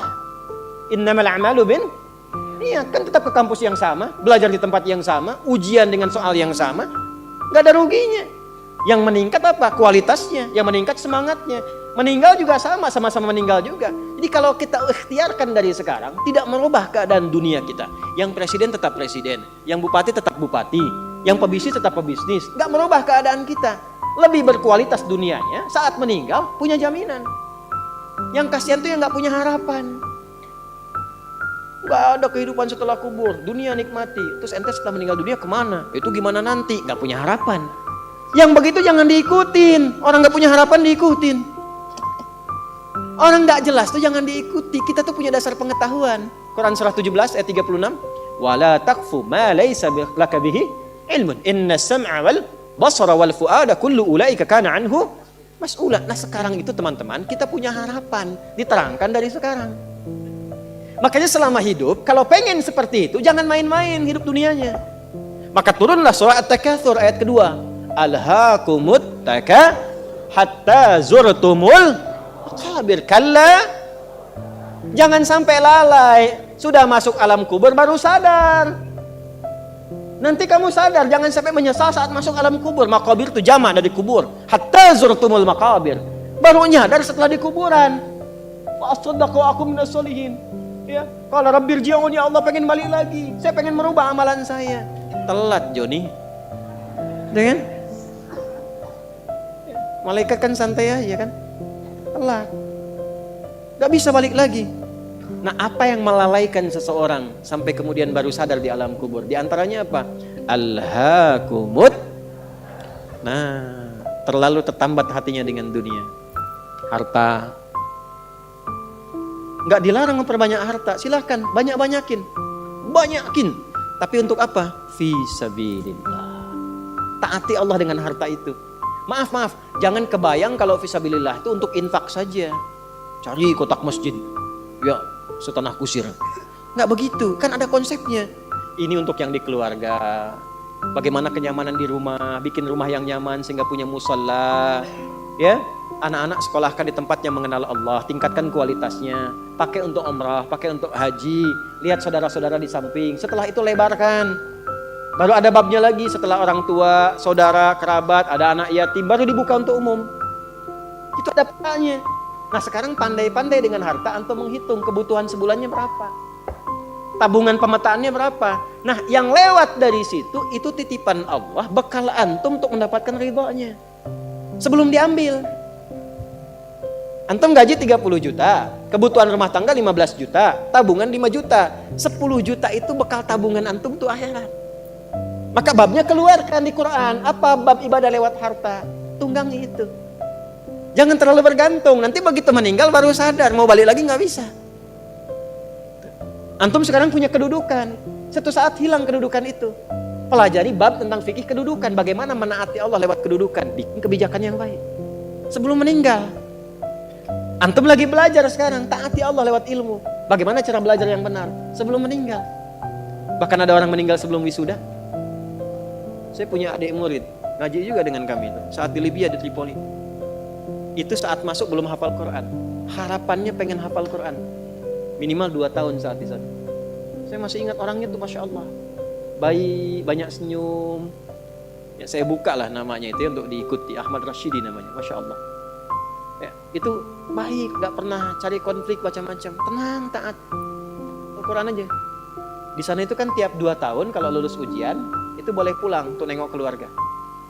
Itu beliau itu pulang ngasih hadiah ke keluarganya dengan hafalan Quran yang telah dituntaskan selama 2 tahun di sana. Begitu pulang orang menyebutnya dengan berita, kita nangis semua tuh. Dengan beritanya kecelakaan, naik motor, nabrak truk, meninggal. Tapi yang Anda ingin saya tekankan pada kita semua, bahkan sebelum wisuda formal di kampusnya dia dapati, Allah memberikan wisuda dan menghormatinya dalam keadaan sebagai penghafal Al-Quran. Allah lebih menyenanginya memberikan mahkota saat kembali untuk diviralkan ke alam seluruhnya dibandingkan dia mendapatkan pujian dunia dengan wisuda dunianya. Bahkan ada orang yang sebelum khatamnya itu, sebelum selesai kuliahnya bisa jadi meninggal. Tapi yang terbaik apa? Pernah nggak berpikir, Anda ini yang kuliah 4 tahun kan lama durasinya. Menghafal Quran itu kalau santai itu 2 tahun teman-teman. Kemarin ada yang ikut program santai menghafal Quran. Hafal Quran 193 hari. Usianya 56 tahun. 193 hari santai, 21 tahun. Yang 56 tahun itu hafal Quran 21 hari, rekor kemarin. Ya. Itu Masya Allah, santai bisa hafal. Kenapa Anda ini yang belajar sekarang di kampus-kampus, ya 4 tahun S1, 2 tahun S2, 2 tahun S3, kenapa nggak dipakai sekalian juga menghafal Quran? Berangkat 1 ayat, pulang 1 ayat. Itu begitu di wisuda Anda hafal 30 juz. Anak ibu 6 tahun di SD itu lama sekali. Kenapa nggak diisikan Quran setiap hari? Lulus 30 juz. Dan kalau Anda meninggal jadi tabungan. Inilah hatta zurtumul maqabir. Jangan bangga mengumpul-ngumpulkan. Takasur itu gemar mengumpul-ngumpulkan. Koleksi, ngitung-ngitung. Maaf ya, nanti ngitung-ngitungnya di Al-Adiyat. Kita lihat nanti. Yang pertama, ada motivasi hidupnya mengumpulkan kekayaan dunia saja. Alhaakumut takasur. Ngumpulkan nilai, ngumpulkan gelar, ngumpulkan ijazah. Orang ustadz ngajar ngumpulkan jamaah, cuman pengen jamaahnya banyak. Cuman pengen terkumpul popularitas, sekarang mengumpulkan subscriber. Ustadz pun gak bebas itu, gak bebas. Hati-hati, gak bebas dengan ini. Hati-hati. Ada yang kerja ngumpulkan harta aja. Ya, ada yang ngumpulkan, hitung sebanyak-banyaknya sampai lupa, tidak menjadikan semua itu sebagai bekal pulang. Selanjutnya, Al-Adiyat ayat 9. Afala ya'lamu idza bu'athira ma fil wa husila ma fis. Tuh. Ini untuk pelaku maksiat. Yang banyak berbuat maksiat. Apa nanti nggak malu dan nggak khawatir kalau itu diungkap di alam kuburnya? Silahkan Anda tutup-tutupi saat di dunia. Tapi kalau nggak ditobati, di alam kubur akan terasa. Saya ulangi, di alam kubur akan terasa. Silahkan tutupi. Jadi ada dua tipe pelaku maksiat ini. Yang pertama, pelaku maksiat yang menutupi kemaksiatannya, tapi tidak tobat. Ya, awas, ini tipe pertama. Yang saya maksudkan pelaku yang tidak tobat ya, bukan yang tobat. Jadi pelaku maksiat, dia sadar dia maksiat. Dia bisa tutupi dari manusia, tapi dia pilih nggak tobat. Nah ini nanti akan diungkap di alam kubur dan diberikan satu muqaddimah azab nerakanya. Yang kedua, pelaku maksiat yang sadar dengan maksiatnya dan secara terbuka dia bermaksiat karena merasa kuat dengan menunaikan atau mengerjakan perbuatan maksiat itu. Ya, biasanya nanti ada kita akan lihat nih. Ya, nanti di Quran banyak tipenya. Ada yang punya kedudukan, ada yang punya harta, karena merasa banyak harta dia bisa bayar, sehingga nyaman dengan maksiat. Ya, terancam, bayar, selesai. Ada yang mau menyakiti, bayar, selesai. Ada yang mau protes, bayar, selesai. Dia merasa bisa bayar, itu ada. Dan tokoh tertingginya Qarun kan? Ya, tokoh tertinggi siapa? Qarun. Nanti ada ayat di Quran banyak sekali, banyak. Termasuk nanti fase Madinah.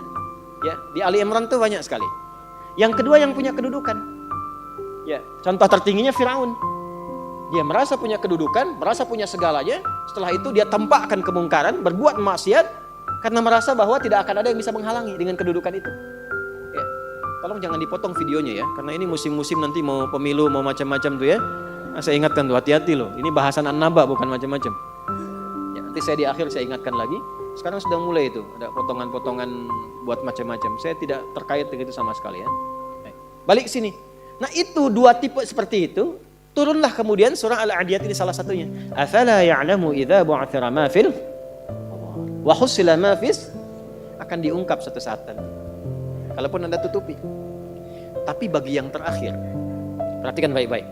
Bagi yang merasa nyaman dengan kekuatannya, baik itu kedudukan ataupun harta, sehingga terang-terangan berbuat maksiat dan merasa tidak ada yang mampu untuk mencegahnya, itu saat masuk kuburnya langsung ditampakkan neraka pagi dan petangnya.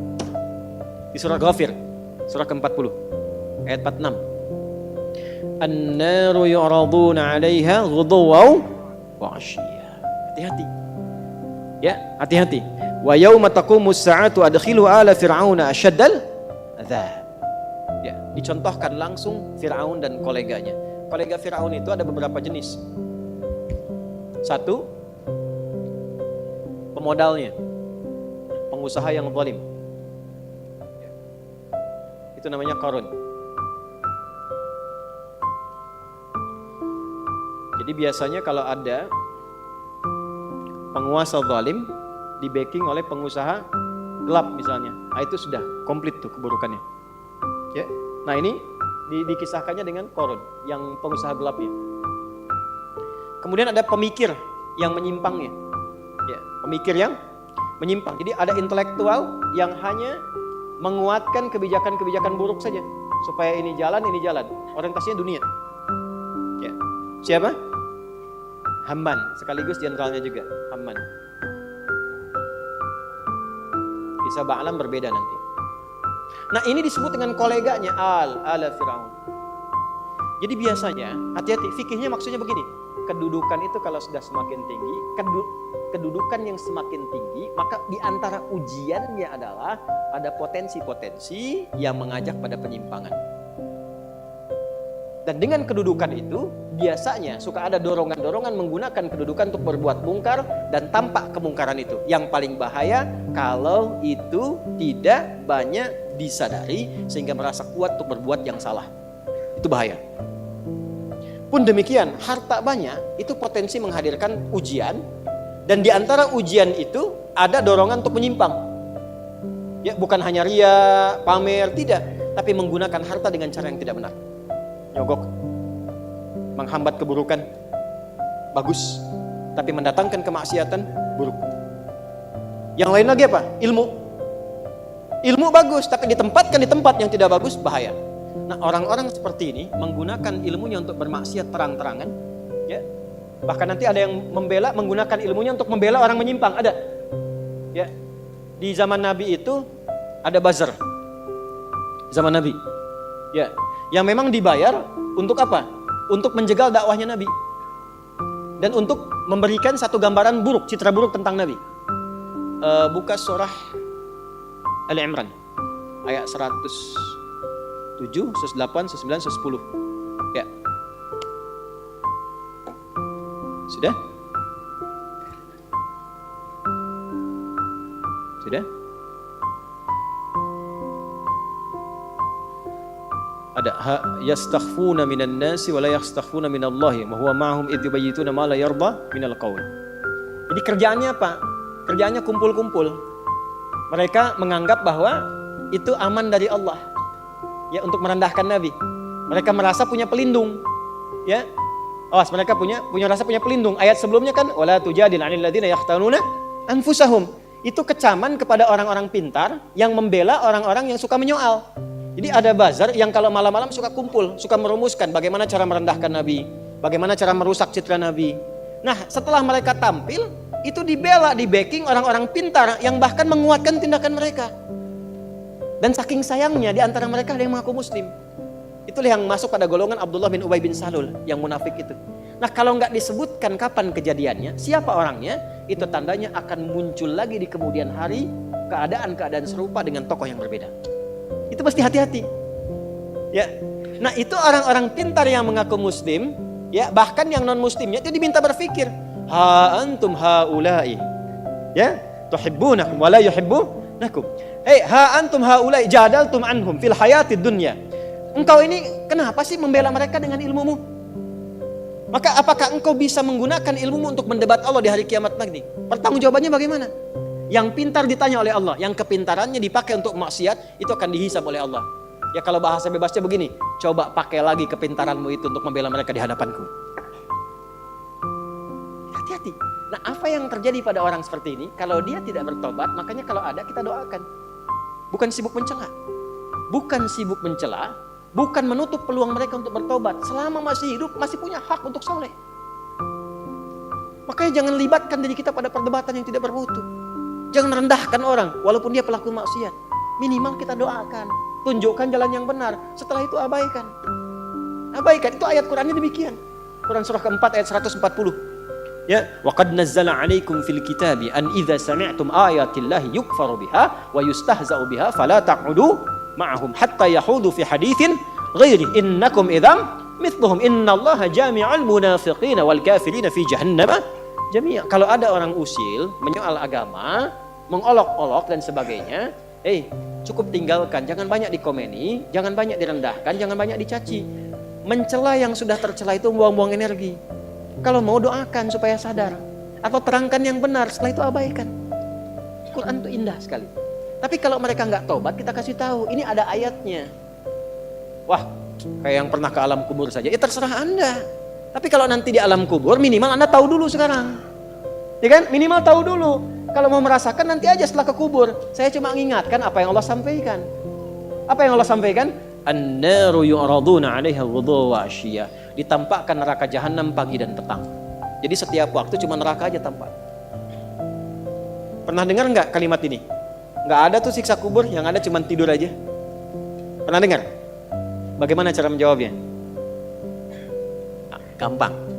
Kalau ada yang mengatakan nggak ada siksa kubur, yang ada cuma tidur saja, maka tanyakan pada mereka, kira-kira kalau kamu tidur ketemu kuntilanak botak, yang jeleknya naudzubillah, terus teriak-teriak di depan muka kamu, kamu pengen cepat bangun atau tidur terus?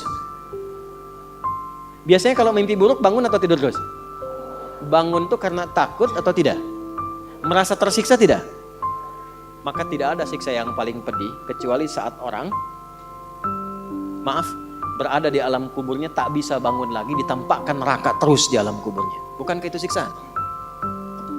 Jadi nggak usah bicara tentang man rabbuka, man imamuka, ma kita buka. Gampangnya ente kalau tidur mimpinya ketemu neraka jahanam terus dari pagi sampai terus dan nggak bisa bangun-bangun, tersiksa nggak? Nah itulah gambaran pertama yang disampaikan dalam Al-Quran. Jadi orang-orang yang maaf sekali gemar mengumpulkan harta hanya untuk pamer saja, untuk mengoleksi dunia, tak pernah punya visi hidup untuk pulang, maka mesti hati-hati. Alhaakumut taka. Orang yang maksiat terbuka nggak mau sadar mesti hati-hati, ya, karena cara pulangnya itu berbeda. Mobil warna merah, bukan di alam kubur di sini. Mobil warna merah, plat B 2705 TBQ. Mobil warna merah B2705 TBQ. Pemiliknya mohon bisa mengabari panitia karena pesannya cuma dibacakan ini saja. Ya. Teruskan. Quran surah Al-Infitar ayat keempat. Ketiga, kan 8 ya semua ya. Wa idzal quburu bu'thirat. Al-Infitar ayat keempat. Apabila yang dikubur itu sudah terungkap, terbuka semua. Maksudnya selesai. Terbelah. Ini kiamat. Jadi dikubur pun gak selamanya. Ya. Ada yang pengen abadi di alam kubur? Tidak, gak selamanya. Ya. Jadi kalau yang nikmat di alam kubur tadi, kan diberi kenikmatan ya. Kenikmatan pembuka. Itu cuma mukadimah aja Pak Bu. Insya Allah nanti kalau sudah masuk kubur, ya, insya Allah mudah-mudahan dimuliakan. Itu kalau dapat kemuliaan, itu cuma pembuka. Itu cuma pembuka saja. Mukadimah saja. Diberi kenikmatan melimpah, enak, istirahat, nyaman dan macam-macam, ya. Itu cuma pembuka aja. Nanti satu masa selesai di situ. Wa idzal quburu bu'thirat. Selesai semuanya, balik kita ke alam lain, puncaknya ke akhirat. Nah, ayat ini Al-Infitar ayat yang keempat ingin menegaskan di alam kubur pun tidak abadi. Pindah. Oh, berarti yang pelaku maksiat tadi menyimpulkan, gak apa-apa kan cuma sementara mimpinya bangun. Iya, Cepi, cuma saat bangun lebih dahsyat. Jadi yang dimimpi keluar semua. Ya. Ya. Terus Quran surah Abasa. Ya, surah 80 ayat 21. Baik, pelan-pelan. Kalau tadi kan sudah diungkap ya. Di kuburnya bagaimana, nikmatnya bagaimana, bahayanya bagaimana yang mengancam. Nah, sekarang kita akan masuk ke kubur tidak? Akan masuk tidak? Nah, maka di Abasa ini diingatkan. Quran surah 80 ayat 21. Thumma amatahu fa'aqbarah. Orang yang hidup itu satu saat pasti akan diwafatkan. Kalau sudah wafat akan dikuburkan. Di semua kita tidak ada yang bebas dari penungguan di alam kuburnya. Tadi tunggu. Ini CAQ semua kan? Calon alam kubur. Kita akan masuk nih. Jadi Allah sadarkan mumpung masih hidup dari dua kejadian tadi, ambil ibrahnya, siapkan diri kita karena kita nggak akan bisa menolak kematian. Kalau sudah wafat pasti dikubur. Teruskan dulu ya, kita agak cepat. Al-Mumtahanah ayat 13. Sudah? Ini nyambung semua ayatnya, indah sekali. Jadi kalau kita sudah sadar, ini resiko kebaikan, ini resiko keburukan, dan kita tahu akan wafat, akan dikuburkan, bagaimana cara persiapannya? Supaya nggak lalai tadi ya. Maka Al-Mumtahanah ayat ke-13. Ya ayyuhalladzina amanu la tatawallaw qauman ghadiballahu alaihim. Qad ya'isu kama ya'isal kufaru min apa? Ashabil kubur. Maka jangan banyak bergaul dengan orang-orang yang menjauhkan kita dari ridha Allah Subhanahu wa taala. Cari teman yang baik sekarang. Pertama, maaf, bikin kebaikan di rumah tangga dulu. Itu kan teman hidup. Ya.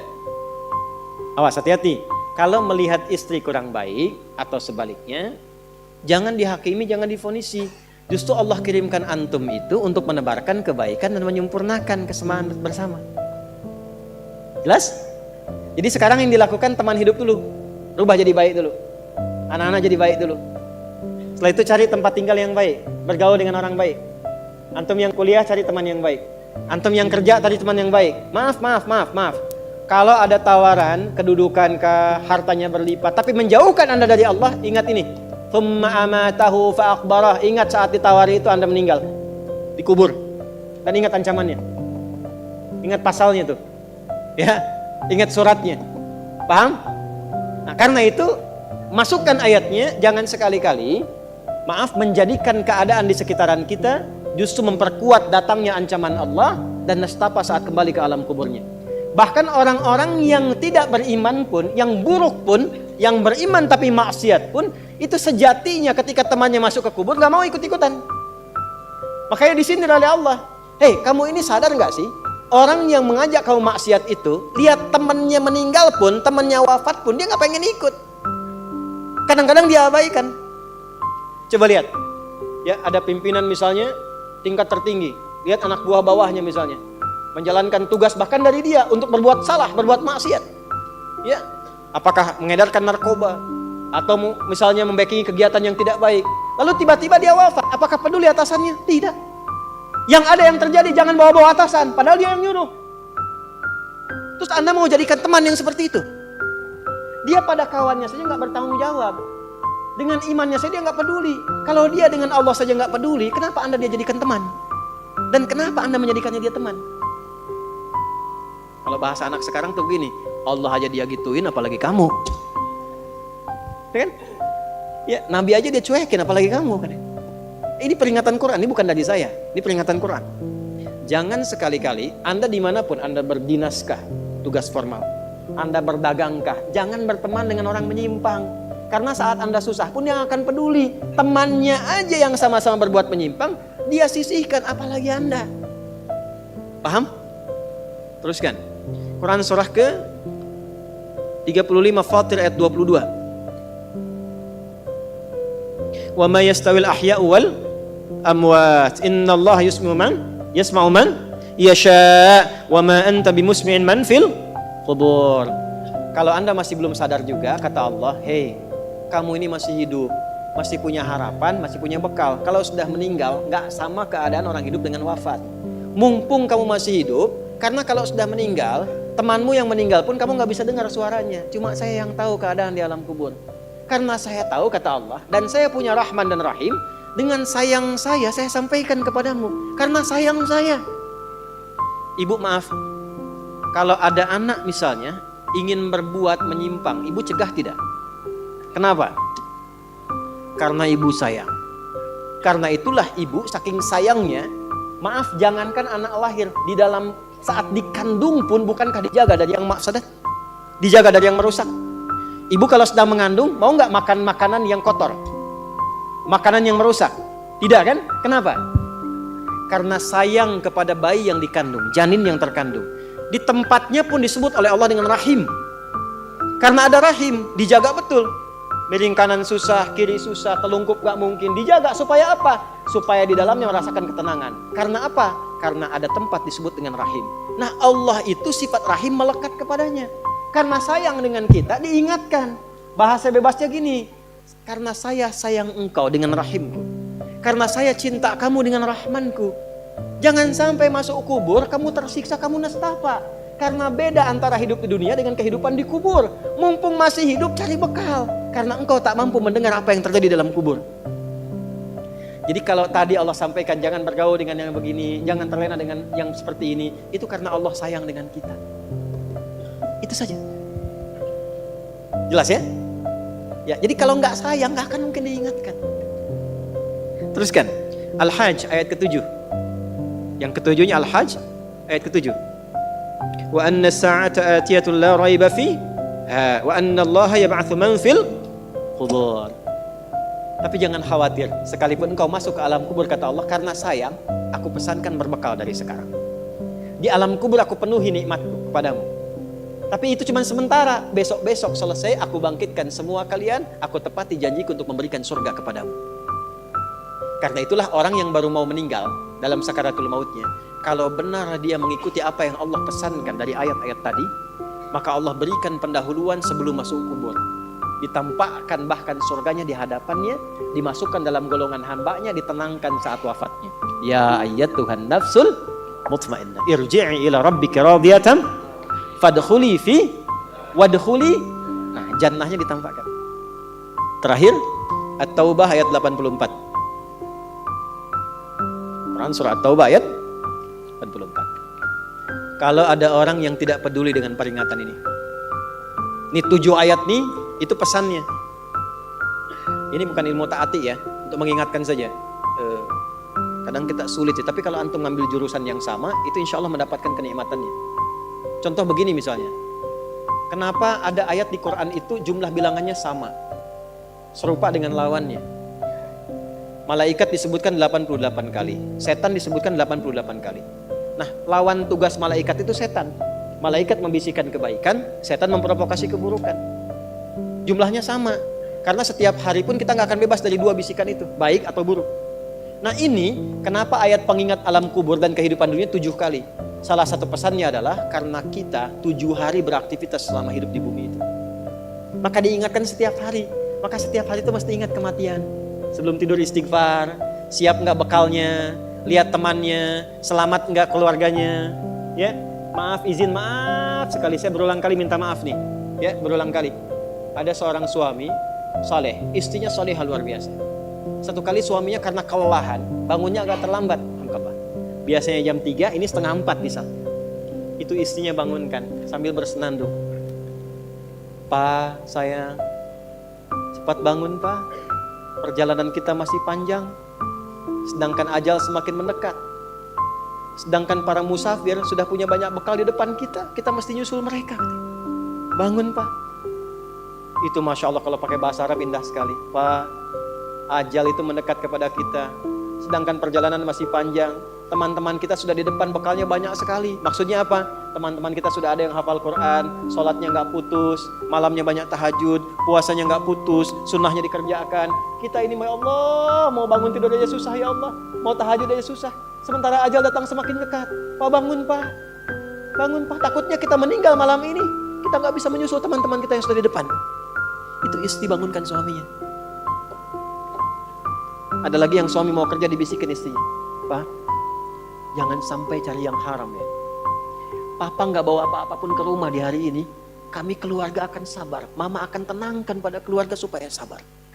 Tapi Pak, kami gak akan kuat merasakan sedetik pun di neraka jika Papa bawa yang haram ke rumah. Masya Allah. Nah ini disebutkan pengingat itu 7 kali. Di 7 ayat berbeda untuk mengingatkan setiap hari ingat wafat. Setiap hari ingat pulang. Setiap hari kita akan mengalami suasana di alam kubur. Jangan sampai meninggalkan dunia dalam keadaan yang terancam. Kalau masih gak sadar juga dengan pengingat ini, muncul ayat ke-8. Muncul ayat ke-8. Di At-Taubah ayat 84. Tempatnya pun At-Taubah. Ngajak taubat dulu sebelum diingatkan.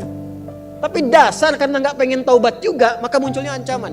Kalau ada yang masih gak peduli, bahkan ada orang Islam yang masih bertahan dengan keburukannya, menampakkan ke orang lain dengan sifat nifaknya, maka turun ayatnya. Wala tusalli ala ahadim minhum mata abada. Wala taqum ala qabri. Allahu akbar. Innahum kafaru billahi wa rasuli wa matu wa hum fasiqun. Kalau ada yang masih begitu, dan Anda lihat diingatkan susah, masih menampakkan kemaksiatan, Allah langsung memberikan ancamannya. Kalau dia bertahan demikian sampai dengan wafat, gak usah disolatkan. Jangan sampai berdiri di depan kuburnya katanya. Kurang apa lagi? Tiap hari diingatkan, 7 kali, 7 hari beraktivitas, 7 kali diingatkan, diberikan kasih sayang, diarahkan pada yang benar, ditunggu sampai tobat, tapi masih mengancam, masih menampakkan kehebatannya sampai dia wafat. Maka peringatannya apa? Orang-orang yang sengaja menantang berbuat maksiat, menghalalkan dosa yang besar, itu dihukumi oleh Quran. Kafaru billah. Yang menghalalkan dosa besar itu dihukumi kufur. Tapi jangan sembarangan, ya, jangan sembarangan menghukumi. Karena ada yang punya otoritas di situ. Gak boleh Anda sembarangan, ini kufur, ini togut, ini gak boleh. Gak boleh. Ada yang punya otoritas. Dan ada yang paham fikihnya. Gak boleh sembarangan. Hati-hati kalau ada aliran mengajak Anda, ini togut, ini aja, bunuh aja, tembak aja. Tinggalkan itu. Tinggalkan. Karena ada yang punya otoritas untuk menentukan klasifikasi mana yang benar, mana yang salah, mana yang ini, mana yang begitu. Jangan sampai terbawa pada aliran demikian. Jelas ya? Baik. Tapi kalau ada yang nekat berbuat maksiat sampai wafat, kata Allah, Nabi pun sampai dilarang. Jadi ini ayat turun tentang Abdullah bin Ubay bin Salul yang hidupnya mengaku muslim tapi banyak sekali menyakiti Nabi. Banyak berbuat maksiat, bahkan merencanakan pembunuhan kepada Nabi. Ditampakkan oleh Allah, begitu Nabi ingin menampakkan sisi kemanusiaan Dengan menyolatkannya turunlah ayat ini. Jangan disolatkan Muhammad. Jangan disolatkan. Biarin aja sama teman-temannya. Jadi biasanya orang munafik ketemu munafik lagi. Ketemu munafik lagi. Hati-hati. Jangan sampai yang menyolatkan itu sama munafik, sama perbuat maksiat. Orang Islam dilarang yang beriman yang baik, bahkan wala takum ala qabri. Ke kuburnya pun jangan diantar. Jangan berdiri di depannya. Jangan sampai terancam demikian. Karena itu kalaupun ada yang nampak ciri-cirinya, kita doakan supaya kembali ke jalan yang benar. Kita tunjukkan kebaikan dengan lemah lembut. Supaya dengan itu sadar dan menjadi bagian dari orang-orang beriman yang mendapatkan ridha Allah Subhanahu wa taala. Apalagi kalau itu bagian dari keluarga. Paham? Nah, inilah pelengkap dari bagian yang pertama. Maka secara singkat saya simpulkan, jadikan mulai hari ini semua kegiatan kita fisabilillah.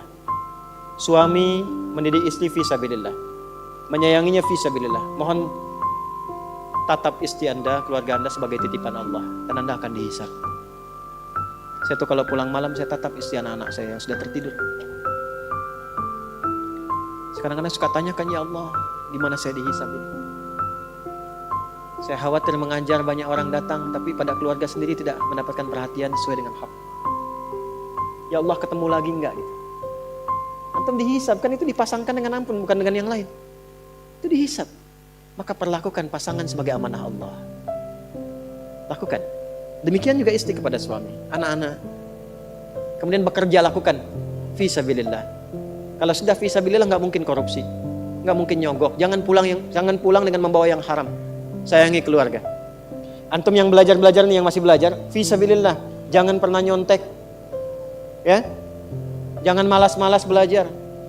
Semangat belajar, bangun bangsa, bangun negeri, lakukan sebagai ibadah kepada Allah Subhanahu wa taala. Kalau itu bisa kita kerjakan, maka kalla saya'lamun thumma kalla, kita akan melihat apa yang Allah berikan setelah wafat, dan kita akan diperlihatkan Allah perbedaan dengan orang-orang yang ingkar bersama orang-orang yang yakin dengan itu semua. Ini penutup bagian pertama, intisari dari makna surah An-Naba, dari 5 bagian yang akan kita kupas bersama. Jadi yang pertama telah selesai, ya, perintah Allah untuk meyakini dan mengamalkan semua yang terkandung dalam Al-Quran dan menyiapkan kehidupan setelah kematian. Baik, apa yang kedua, ketiga, keempat, dan kelima, insya Allah kita akan lanjutkan di